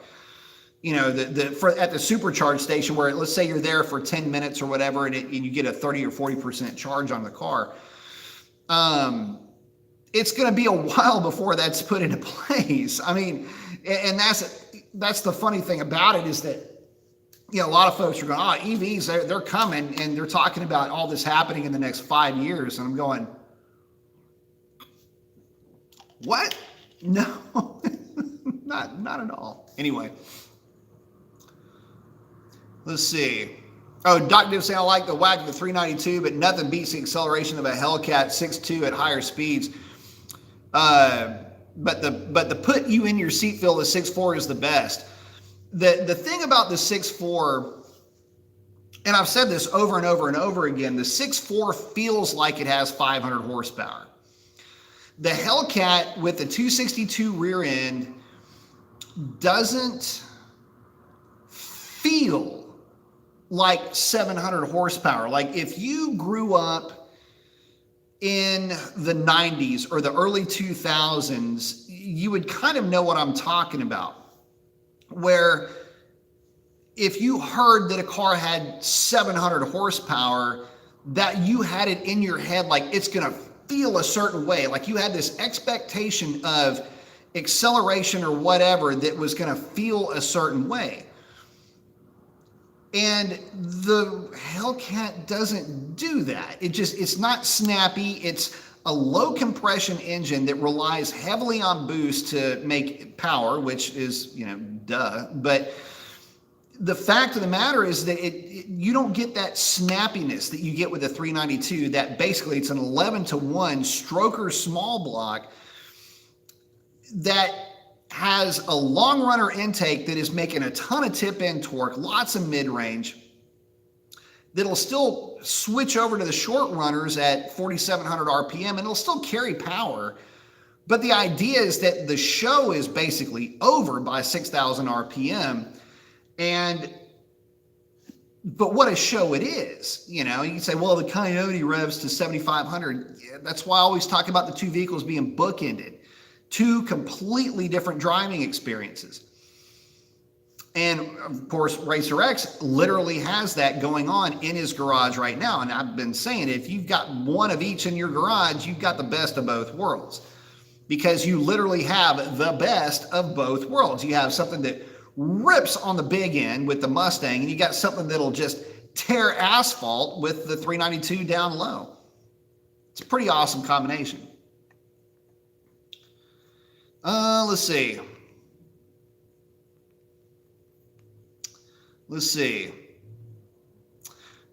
Oh, Challenge is saying the dilemma is how we will charge all these electric cars with fewer power plants. Well, start building it, either build nuclear or start, I don't know, start looking at wind. Nah, the power plants aren't going anywhere, man. Most of them aren't. Let's see. Oh, Brent's saying, I'm also looking into the Darrell Cox battery. Do you know anything about them? How do they stack up against the Archangel? So the thing is that all of the lithium batteries, for the most part, are running roughly the same cells. They're all lithium ferrous LiFe batteries. And the reason for that is they'll handle a ton of charge-discharge cycles. They're extremely safe. They're not like a lithium polymer in terms of power discharge capacity, but they're not that far off. And I mean, shoot, the reality of it is they simply will last a lot longer than a lead acid. So there's all your benefits. The only downside being if you take a look at the cost of the thing. I mean, it's obvious that's kind of a crazy thing, but yeah, so they're all basically the same. Take a look at the chassis. I think it's a something 9.4 is the chassis for the battery. All of them are gonna be around 50 milliamp hours, and all of them are gonna be somewhere around 1,200 cold cranking amps. If you go back and you look at what your stock battery is, it may have an 80 milliamp hour capacity, which you go, oh, that's almost double the capacity. So 40 to 50 milliamps versus 80, for example. That's true. But the big difference is in discharge capacity. And the amount of power a battery makes, it's a lot like looking at horsepower and torque numbers. Think of milliamp hours as a torque number. And then think of the C rating of the battery. That's basically its discharge rating as its horsepower. So without getting too mired into battery university, look at it like this. A typical lithium ion, or let me rephrase that, typical LiFe battery is going to have a discharge, like what we're looking at for the Archangel or anybody else. That discharge might be at 15C, okay? And we'll stick with these numbers. I'm not going to get into all the meanings of all of this or anything like that, but it's 15C, okay? So basically you take 40 times 15, right? Then, and get that was at 600. So get that number and then look at a lead acid battery, which might have a C rating of 3. All right, so that would be 80, but it's only multiplying by 3. That it's not going to have as much actual power behind it. That's where those lithium batteries have all this massive discharge capacities, because they literally are coming into this just twitchy as hell. So you're looking at I'll put you like this. If you go back and look at that Archangel video that I did, listen to how much faster that car spins over with that lithium battery in there. And by the way, they're all the same. Don't worry about that. All the chassis are going to be roughly the same. The cells are going to be roughly the same. They all have internal balancing leads. Don't worry about that, which is something that you have to do with lithium battery packs, but you don't even have to know about that because that's what they do. Just think of it as a battery. But when you start to look at the charging capacity and primarily the discharge capacity, you find out really quickly that, I mean, the fact that they're not running those batteries from the factory, that they're still using lead acid batteries, blows my mind. I mean, that's one place you can shave 60% of the weight of the battery just like that and have a battery that has a lot more capacity to it. So anyway, kind of went off on the deep end with that deal. Could have gone even worse, but that'll give you an idea as far as why the lithium batteries can do what they do and have this thing that's basically the size of like the Braille batteries. It's like the size of 2 Coke bottles, you know, the little one that can, and is, I mean, you can play catch with the thing. It's so light. That's why that can start your car or truck, is because and how those little bitty jumper packs work, that little bitty thing can actually jump start and run your car or fire up your car, is because the discharge is so high on those things. So anyway, if you guys are into RC stuff like radio controlled cars, airplanes, helicopters, they all have been using lithium polymer batteries for years and years and years. LiPo batteries, as they're known in the field, have an incredible discharge rate. But they are also very volatile and have a nasty habit of catching on fire if they're overcharged. And so there's that. But the LiPo battery, you don't have anything to worry about. It's a different chemical-ish chemical process. Anyway, it's a lot safer battery. Moto saying humans and internal combustion engines have connection by requiring oxygen. Very true. Dr. Davis saying the Nancy comment was a joke and I didn't want to offend anybody. Nobody on this live would be offended by that and would probably argue that you would be correct, as I would too. 8237 saying some countries place an engine displacement tax on vehicles. Very true. Others horsepower or vehicle weight or miles traveled per year to reduce fuel consumption. That is true. Cody saying, I feel Dodge will bring back the turbo 4-cylinders, but name them something else and not SRT4. I wish that they would bring back something along those lines. How about this? How about the old DSM cars? Bring back the Eagle Talon. Bring back some of the, like the Conquest. Bring back something cool. Bring back something a little bit nasty. That would be super cool. How about this? Cars have gotten too freaking big. Perfect example, in the early 90s, the Camaro sitting next to me was a normal sized car. This thing would be a compact car by today's standard. But it's always kind of gone in that direction, I guess. You know, cars getting bigger, whatever, but then they got smaller. Anyway, I think you guys can see what I'm getting at. You know, bring back the 90s era hot rod. I think that would actually start to go over. The only problem is that all of the safety stuff and everything else, stuff is heavy, takes up space, and weighs a lot. So anyway, I know we'll never get back to that, but it'd be kind of cool if we could just kind of slide into that genre maybe a little bit. I don't know, wishful thinking, but I don't know. There's going to be some things that are going to be done to reduce weight, but reducing the size of the vehicle, I just don't see that being a thing or being a possibility. Doug was saying, exactly. First time I drove a Hellcat, I was disappointed, but they pull like an ox up top.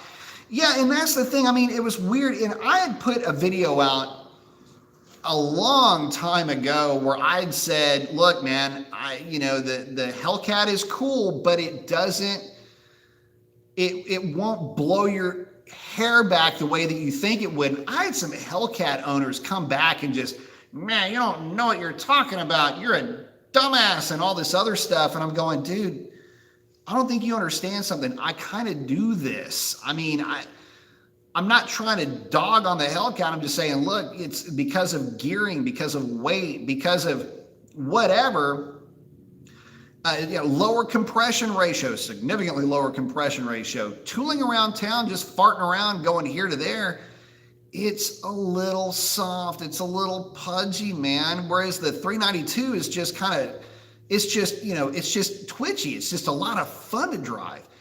Now, granted, you kick the Hellcat in the ass hard enough, yeah, I mean, it wakes up and it really starts pulling hard, and that's when you go, oh, now I know where my money's been spent. But it never gives you that sense of impending doom that that you would think that 700 horsepower would give.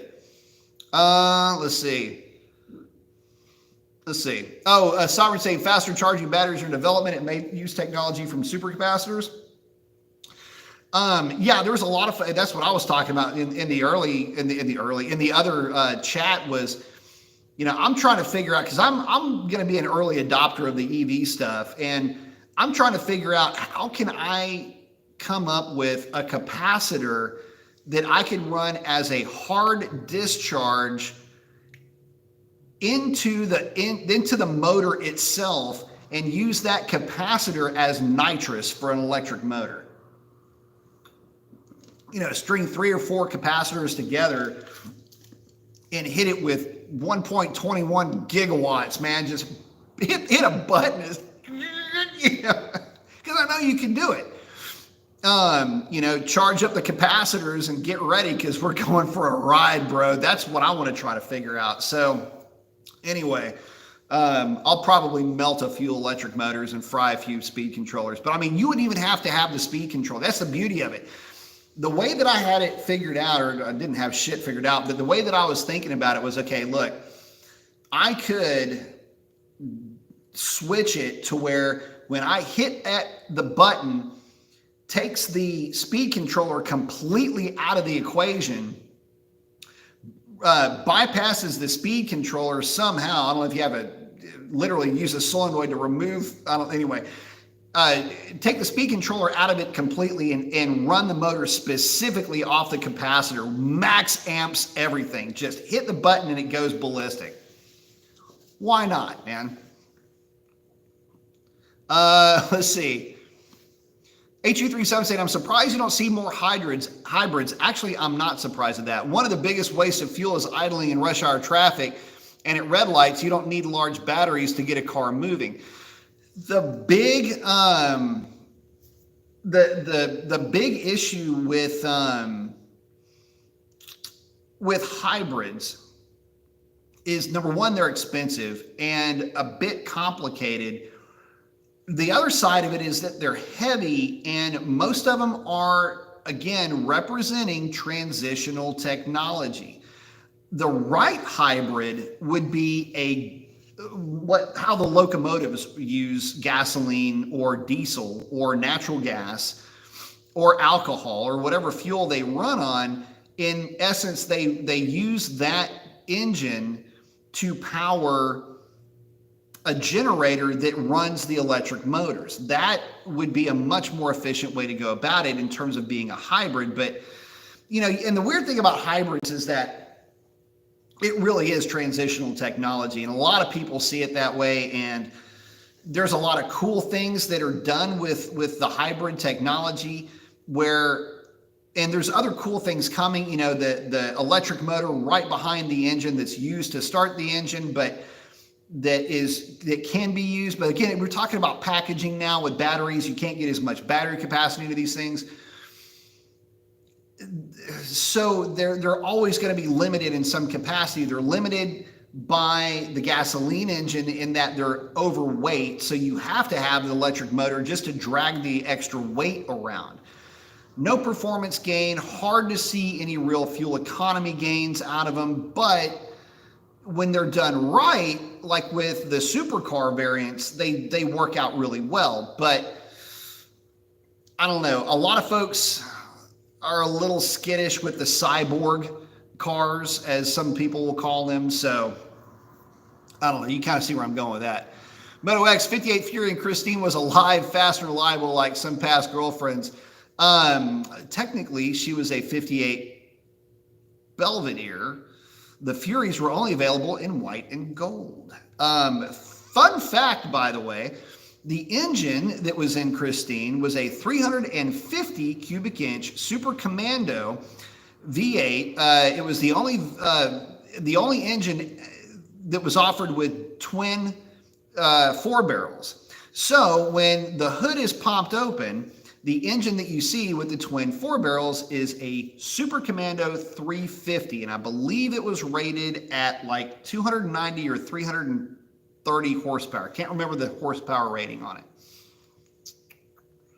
Let's see. Clutch is asking, shifting points on a 392. Not sure about the automatic, but I know the 6-speed fuel cuts at 6750. Should I go past the 6,000 mark when shifting? They like 6,200 actually. Dr. Div's asking, B, you getting a Tesla soon? No. I hear ludicrous mode is awesome. Smoke Mustangs all day long at the cost of a nice house.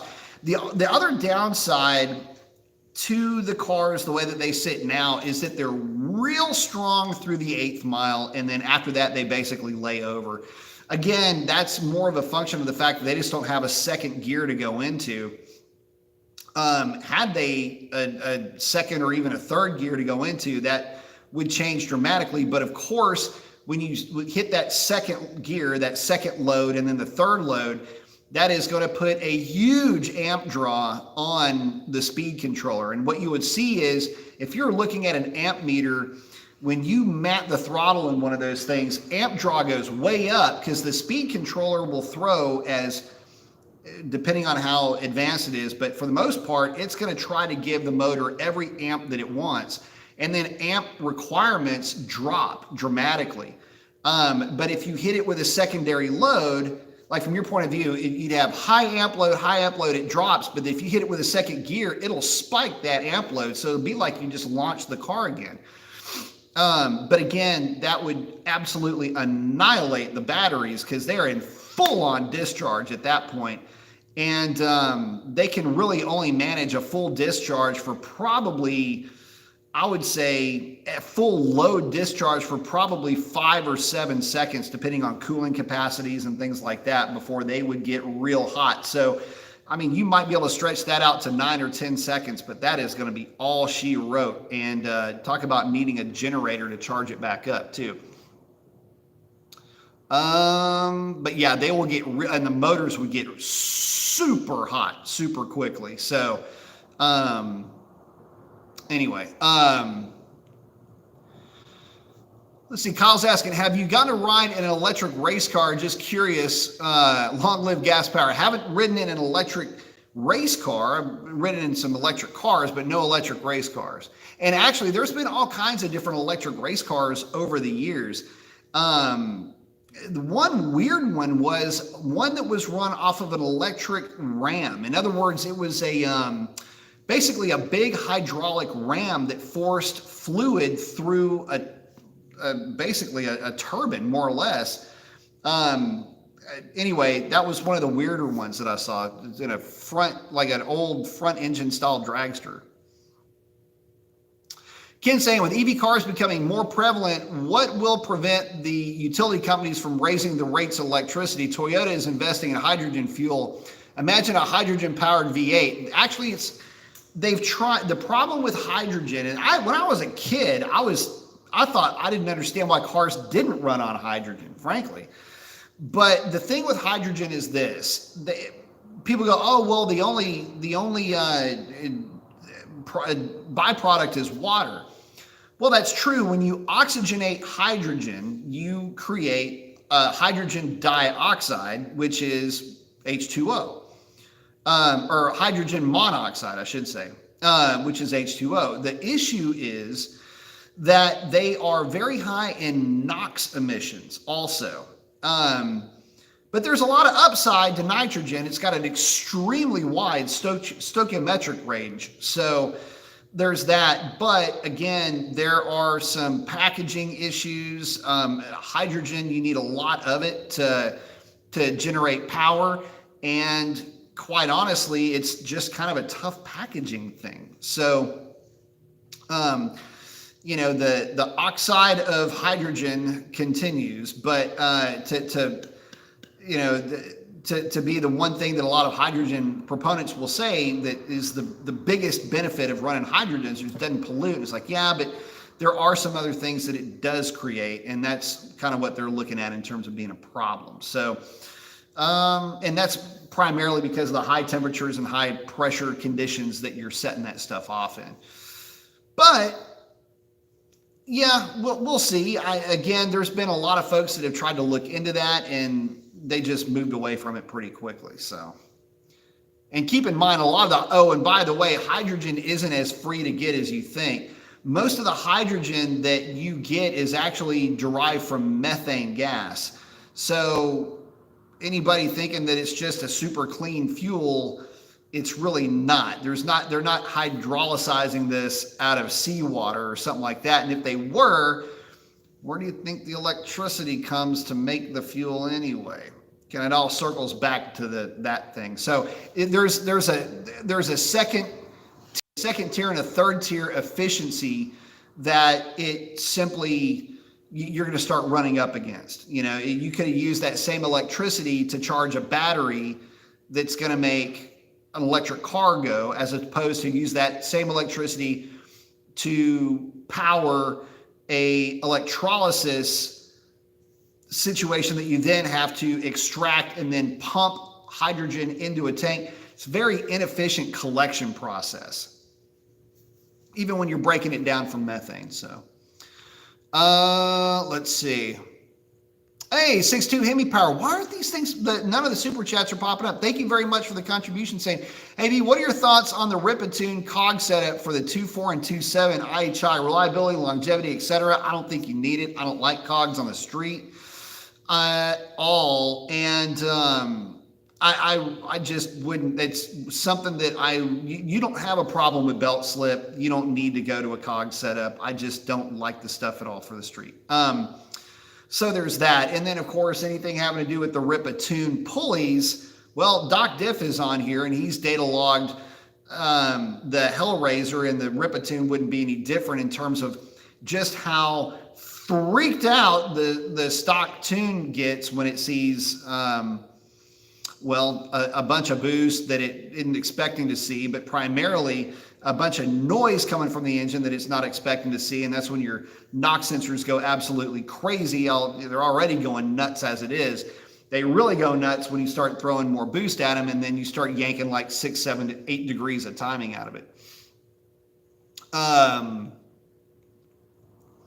Doc Div saying, I agree. Why aren't they using lithium from the factory? They are cheaper to make now and save weight, will last longer. Lithium is the way to go these ways, having a much better charging life now. Yeah, for sure. I mean, I just don't see any reason why they shouldn't.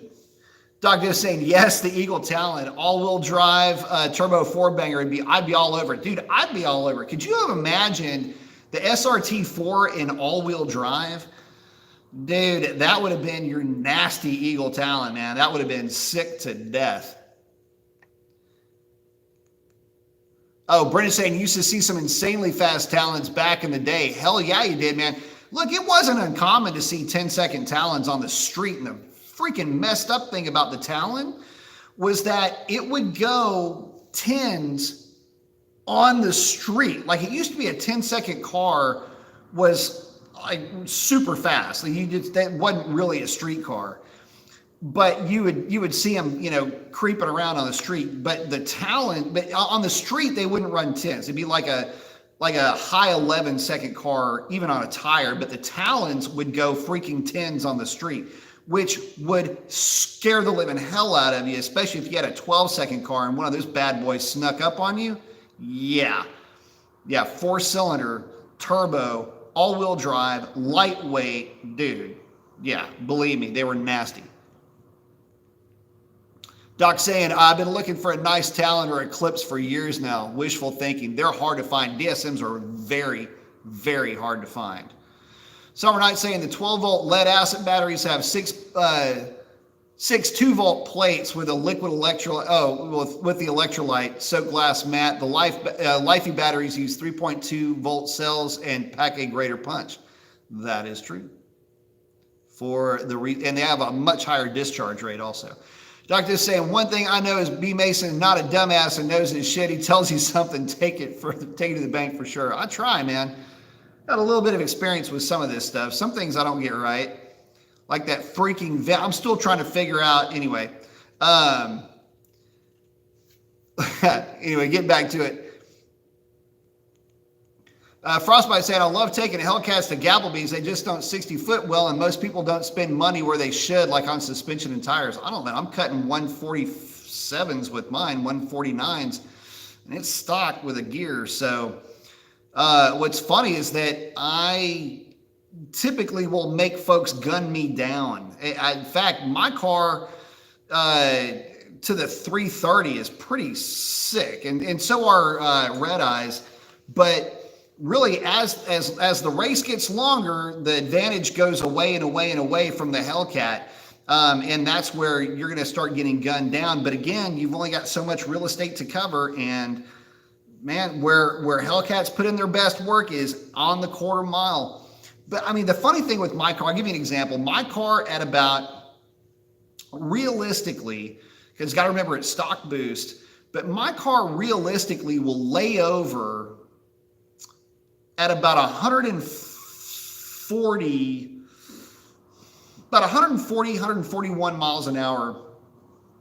That's where you kind of feel the acceleration rate. You go, oh, wow, and then it kind of lays over, and it'll still carry well to about 150, 160, but at that point, you've already kind of crested that number. And most cars, I should say, in my car state of tune, basically do the same.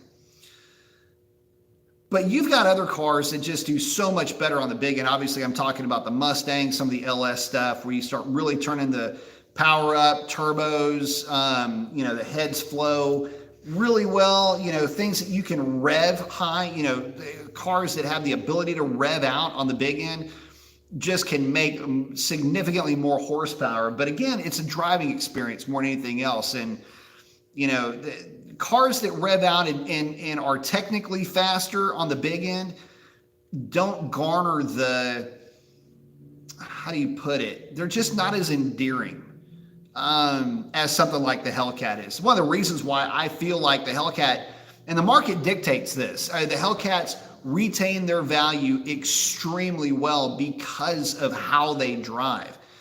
It's not ever going to be a top-end monster, but if you want a top-end monster, you don't buy something that looks like that. You buy something that, let me give you Exhibit A over here, that looks like this Camaro, and you LS swap it, put a turbo on it, or do something crazy like that, and build you a top-end machine. The Mistress isn't a top-end machine. She's down and dirty and all of that. But again, with these cars, man, to get them really much past about 140, 150 miles an hour, they're going to struggle up there. But when you go that fast anyway, they're a beast to 135, man. I'll tell you that. Beast to 135, 140, they're nasty up to that number. After that, I might as well shut it down. Even though they'll go 200 miles an hour, it'll take them forever to get there. Let's see. CFL say it hard to justify an extra 35 to 40 grand for the Red Eye over my 1320. With a few mods, it can get very close to the outcome of the supercharged game. Get ready for some more chopping and porting. Yeah, I mean, look, you can get there. I will always say this though. Be careful messing with the 392s. Cam, absolutely. Cam, long tubes, ported manifold, 85 millimeter throttle body. You'll be in good shape. Hellcat, airbox, Hellcat filter, boom, done. But stick to the recipe. Metal substrate cats, don't use ceramic, use metal substrate cats. Stick to that recipe and you'll be in great shape. If you start to try to rethink that, the problem is that you'll find out pretty quickly that a lot of folks have already thought the same way that you did, because all of us have. How can we get these cars to run better? How can we drag more power out of them? How can we do what we used to be able to do with every other V8? They start out at such a high level that you can't, how can I say this? I can't put it into words how hard it is to drag more power out of these 392s. Take Quick Brick's car, for example. That car, I think, when it finally got cammed, put 30 or 35 horsepower to the rear wheels. Car makes basically 500 horsepower to the rear wheels on a dyno jet. But when you see the thing run, it looks like it's making another freaking 100 horsepower more than cars that are its contemporary, especially when you take the weight of that contraption into account. The thing weighs 4,650 pounds with him driving it. So when you take that into consideration, look at what it takes to do that, though. That's cam, long tubes, E85, which is, but still worth mentioning. Ported intake, and I mean a very ported intake. Ported throttle body, cold air kit, the whole bit, it's all there. So, and that car ran an 1120, ran a string of 1130s at 4,650 pounds.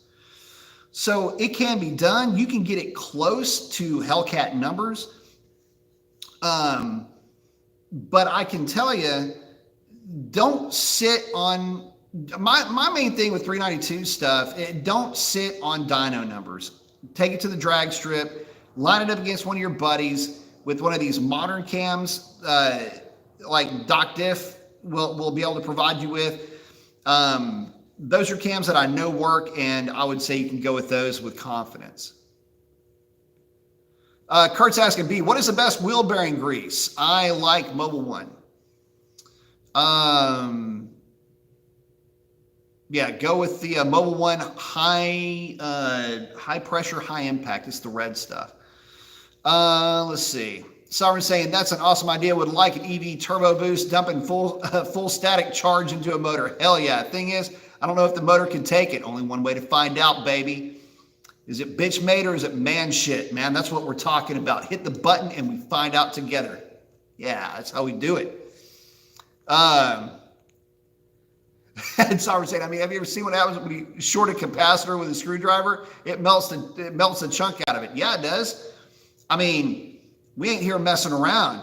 I mean, if I'm going to smoke somebody, I want to smoke them in a big way. I want to hit it, and if it's going to scream that, yeah, I want it to just blare it. All right, so yeah, full capacitor discharge straight into the motor, pole to pole, man. Let's see what happens.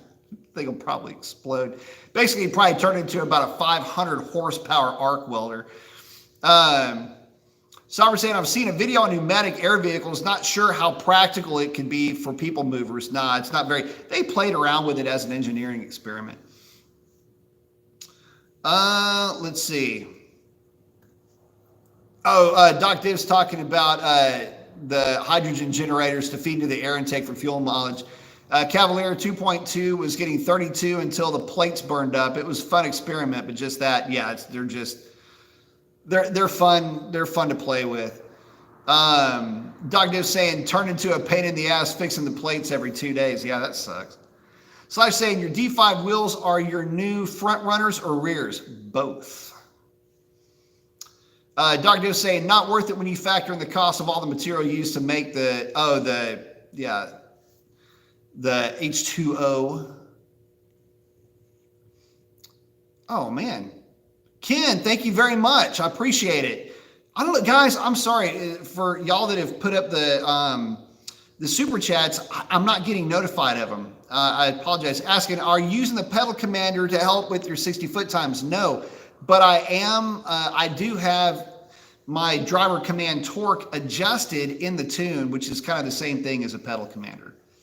Just I tune it in the tune as opposed to having an external interface. Let's see. Frostbite Ram saying, I used to have a Caliber SRT4. It was super fun, but it would have been much better all-wheel drive. Absolutely. Sovereign saying, is talent and Mitsubishi in disguise? Yes, it is. He's saying, I looked it up. It looks like a Mitsubishi because it is.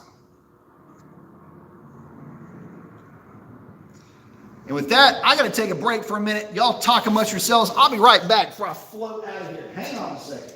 Dang it. Hang on. It's my pen.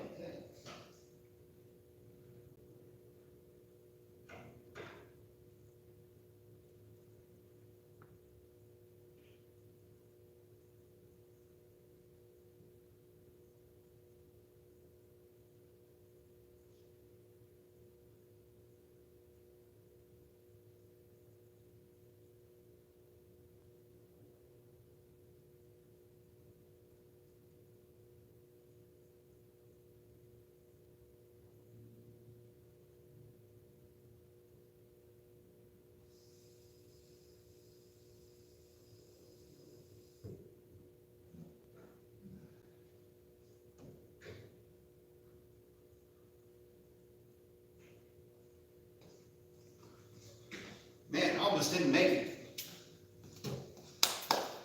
All right, getting back to it.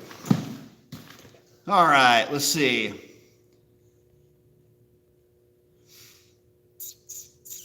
And again, thank you very much. I appreciate that, Ken. And yeah, I don't know why I'm not getting the notifications on that. Let's see. 8237 saying Ford's supposed to bring back the Taurus to get it to compete with the Subaru Outback. It wouldn't surprise me. To see him bring back the Eagle. Yeah, I don't know if they're going to do that. Jebediah saying the power plant is a Mitsubishi. Yeah, so for you guys, the DSM cars, those are all what's known as a gray import. And what it was the partnership at that time was between Dodge, Eagle, and Mitsubishi. That was their Japanese pairing. So you had Ford and Mazda, Chevrolet and Isuzu, and Mitsubishi and Dodge basically were the ones that were paired up together. Let's see. Oh, Sovereign saying, speaking of Ford bangers, what about this Dodge Sprint RT? I don't know much about it, honestly. Doc Div saying, awesome that Frostbite Ram is on your live tonight. He's got the single cab Ram with a Torque Storm with the Enforcer cam and finally switched to HP tuners, and I'll be tuning it. Very nice. Enforcer cam's a fun cam, by the way, and it will work very well with that Torque Storm. Mark saying, how confident would you be in running a supercharger on an RT stock bottom end, but only 6 to 7 pounds of boost? All day long if it's tuned right, man. Tuned right with good fuel, wouldn't be a problem at all. Oh, Sovereign saying, I don't see the Super Chat headers on the top either. Yeah, I don't know why it's not doing that. That's so weird. This is not the first time it's done this. And then other times it'll pop up, and that's how I see it. It'll just go boop, and I'll just notice that it'll change on the screen, and I can scroll through and find it. But in fact, don't have any others right now. So Sovereign saying, look at that beautiful Hellcat. There's the mistress right there. It's staring at us. Yes, it is. She's staring over my shoulder, saying hi. Doc Div saying, what's up, everybody? What's up, Doc? Oh, CFL saying, let's see those new wheels. You know what? Why not? Hang on. Let's go for a walk. So let's see. This side will probably be better to show. Can y'all see that? There you go. There she is, looking all cute. There you go. Hopefully y'all can see that. One thing about these D5s is that they're real easy for the guys that are installing the wheels to mount the, and there's no way for me to show you, but they've got a lip just the other side. I don't know if y'all can see that right here. You don't see that? Anyway, makes it real easy to mount the weights. There you go. That's what they look like. Here's a shot down the side. And for you guys that are wondering, yes, they are 10 inches wide. They do sit in a little bit more than the Dark Stars. I'm hoping that's showing up. Is that showing up? Hopefully that's showing up. Anyway, they do sit in a little bit more than the Dark Stars, and I did have to make a change on the passenger side. This is some awesome cinematography, by the way. There we go. There we go. That's what they look like. I did have to make a little bit of a change. I took a heat gun to the inner fender well and just kind of pressed it back up into the fender a little bit. There was no way for me to really video that, but I did that, as well as there's one little spot. I don't know, it's kind of hard to show. Anyway, I just used a Christmas tree tab, just drilled a hole and put a Christmas tree tab there. So those are the only changes that I've made to it. Let's see. 9 saying I changed so many parts and still stalling during idle. Going to try to get the camshaft sensor next. I heard to check all wiring connections. Any other suggestions? 2006 Chrysler 300 6.1 with a Pro Charger. Man, I don't know. It's going to be kind of hard to say. Camshaft sensor, maybe. It sounds to me like there's got to be a bad ground somewhere or a bad connection. That's the only thing I can think of that would be causing something like that would be intermittent. Obviously the codes, I mean, camshaft sensor would absolutely throw a code though. So let's see. Oh, Frostbite saying I was running a J Green cam before. You're going to love this setup. It's going to run great.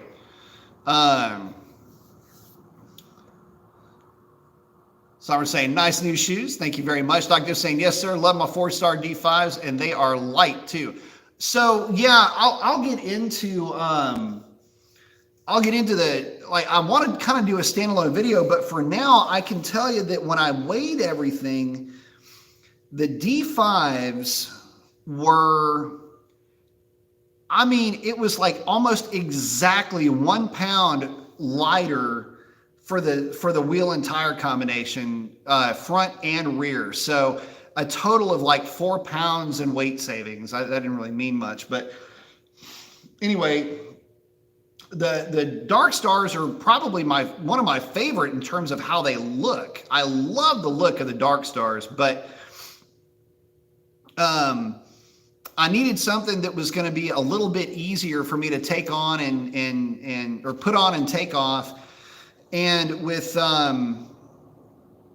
with just, I don't know, I just kind of wanted to change the look of the car up. I love my Dark Stars and they are spoken for already. So no, I'm not selling them. They're already spoken for, but I will tell you that, they're if you're thinking about getting a set of Dark Stars, they're awesome wheels, but make sure that you get the hub centric.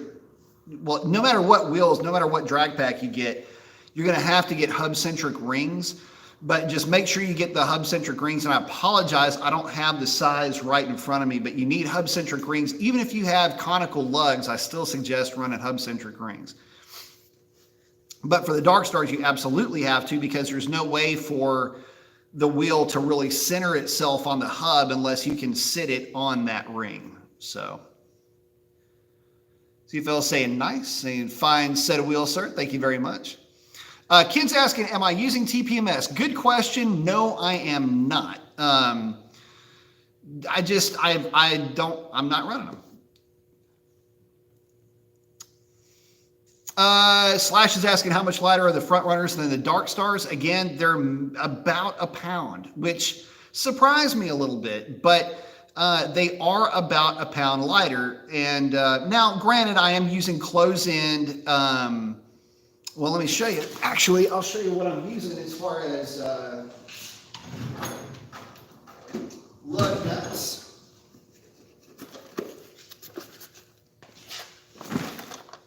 These guys right here is what I'm using for lug nuts, which is pretty cool. I just bought a box of these. I got 32. I know you only need 20, but that's the part number and the part that we're talking about. So if you need lug nuts for your Challenger or Charger, you can pause that. Pause it there. You can pause that, and that'll be the part number that you need to get. I went with the black. I like the way that the black looks. A little bit better on the car, and price wasn't any different. So, but those are the lug nuts that you will need to run those, or to run the Recluse style wheels. Dr. saying Pop's been running around telling everybody he got new wheels and was looking at tires. You made that man happy today. Very happy. That's awesome, man. I'm glad, man. It makes me feel good. Doc saying it means a lot when it comes to rotational mass. 1 pound per tire will be a good amount. Yeah, it should be good. Less is better, right?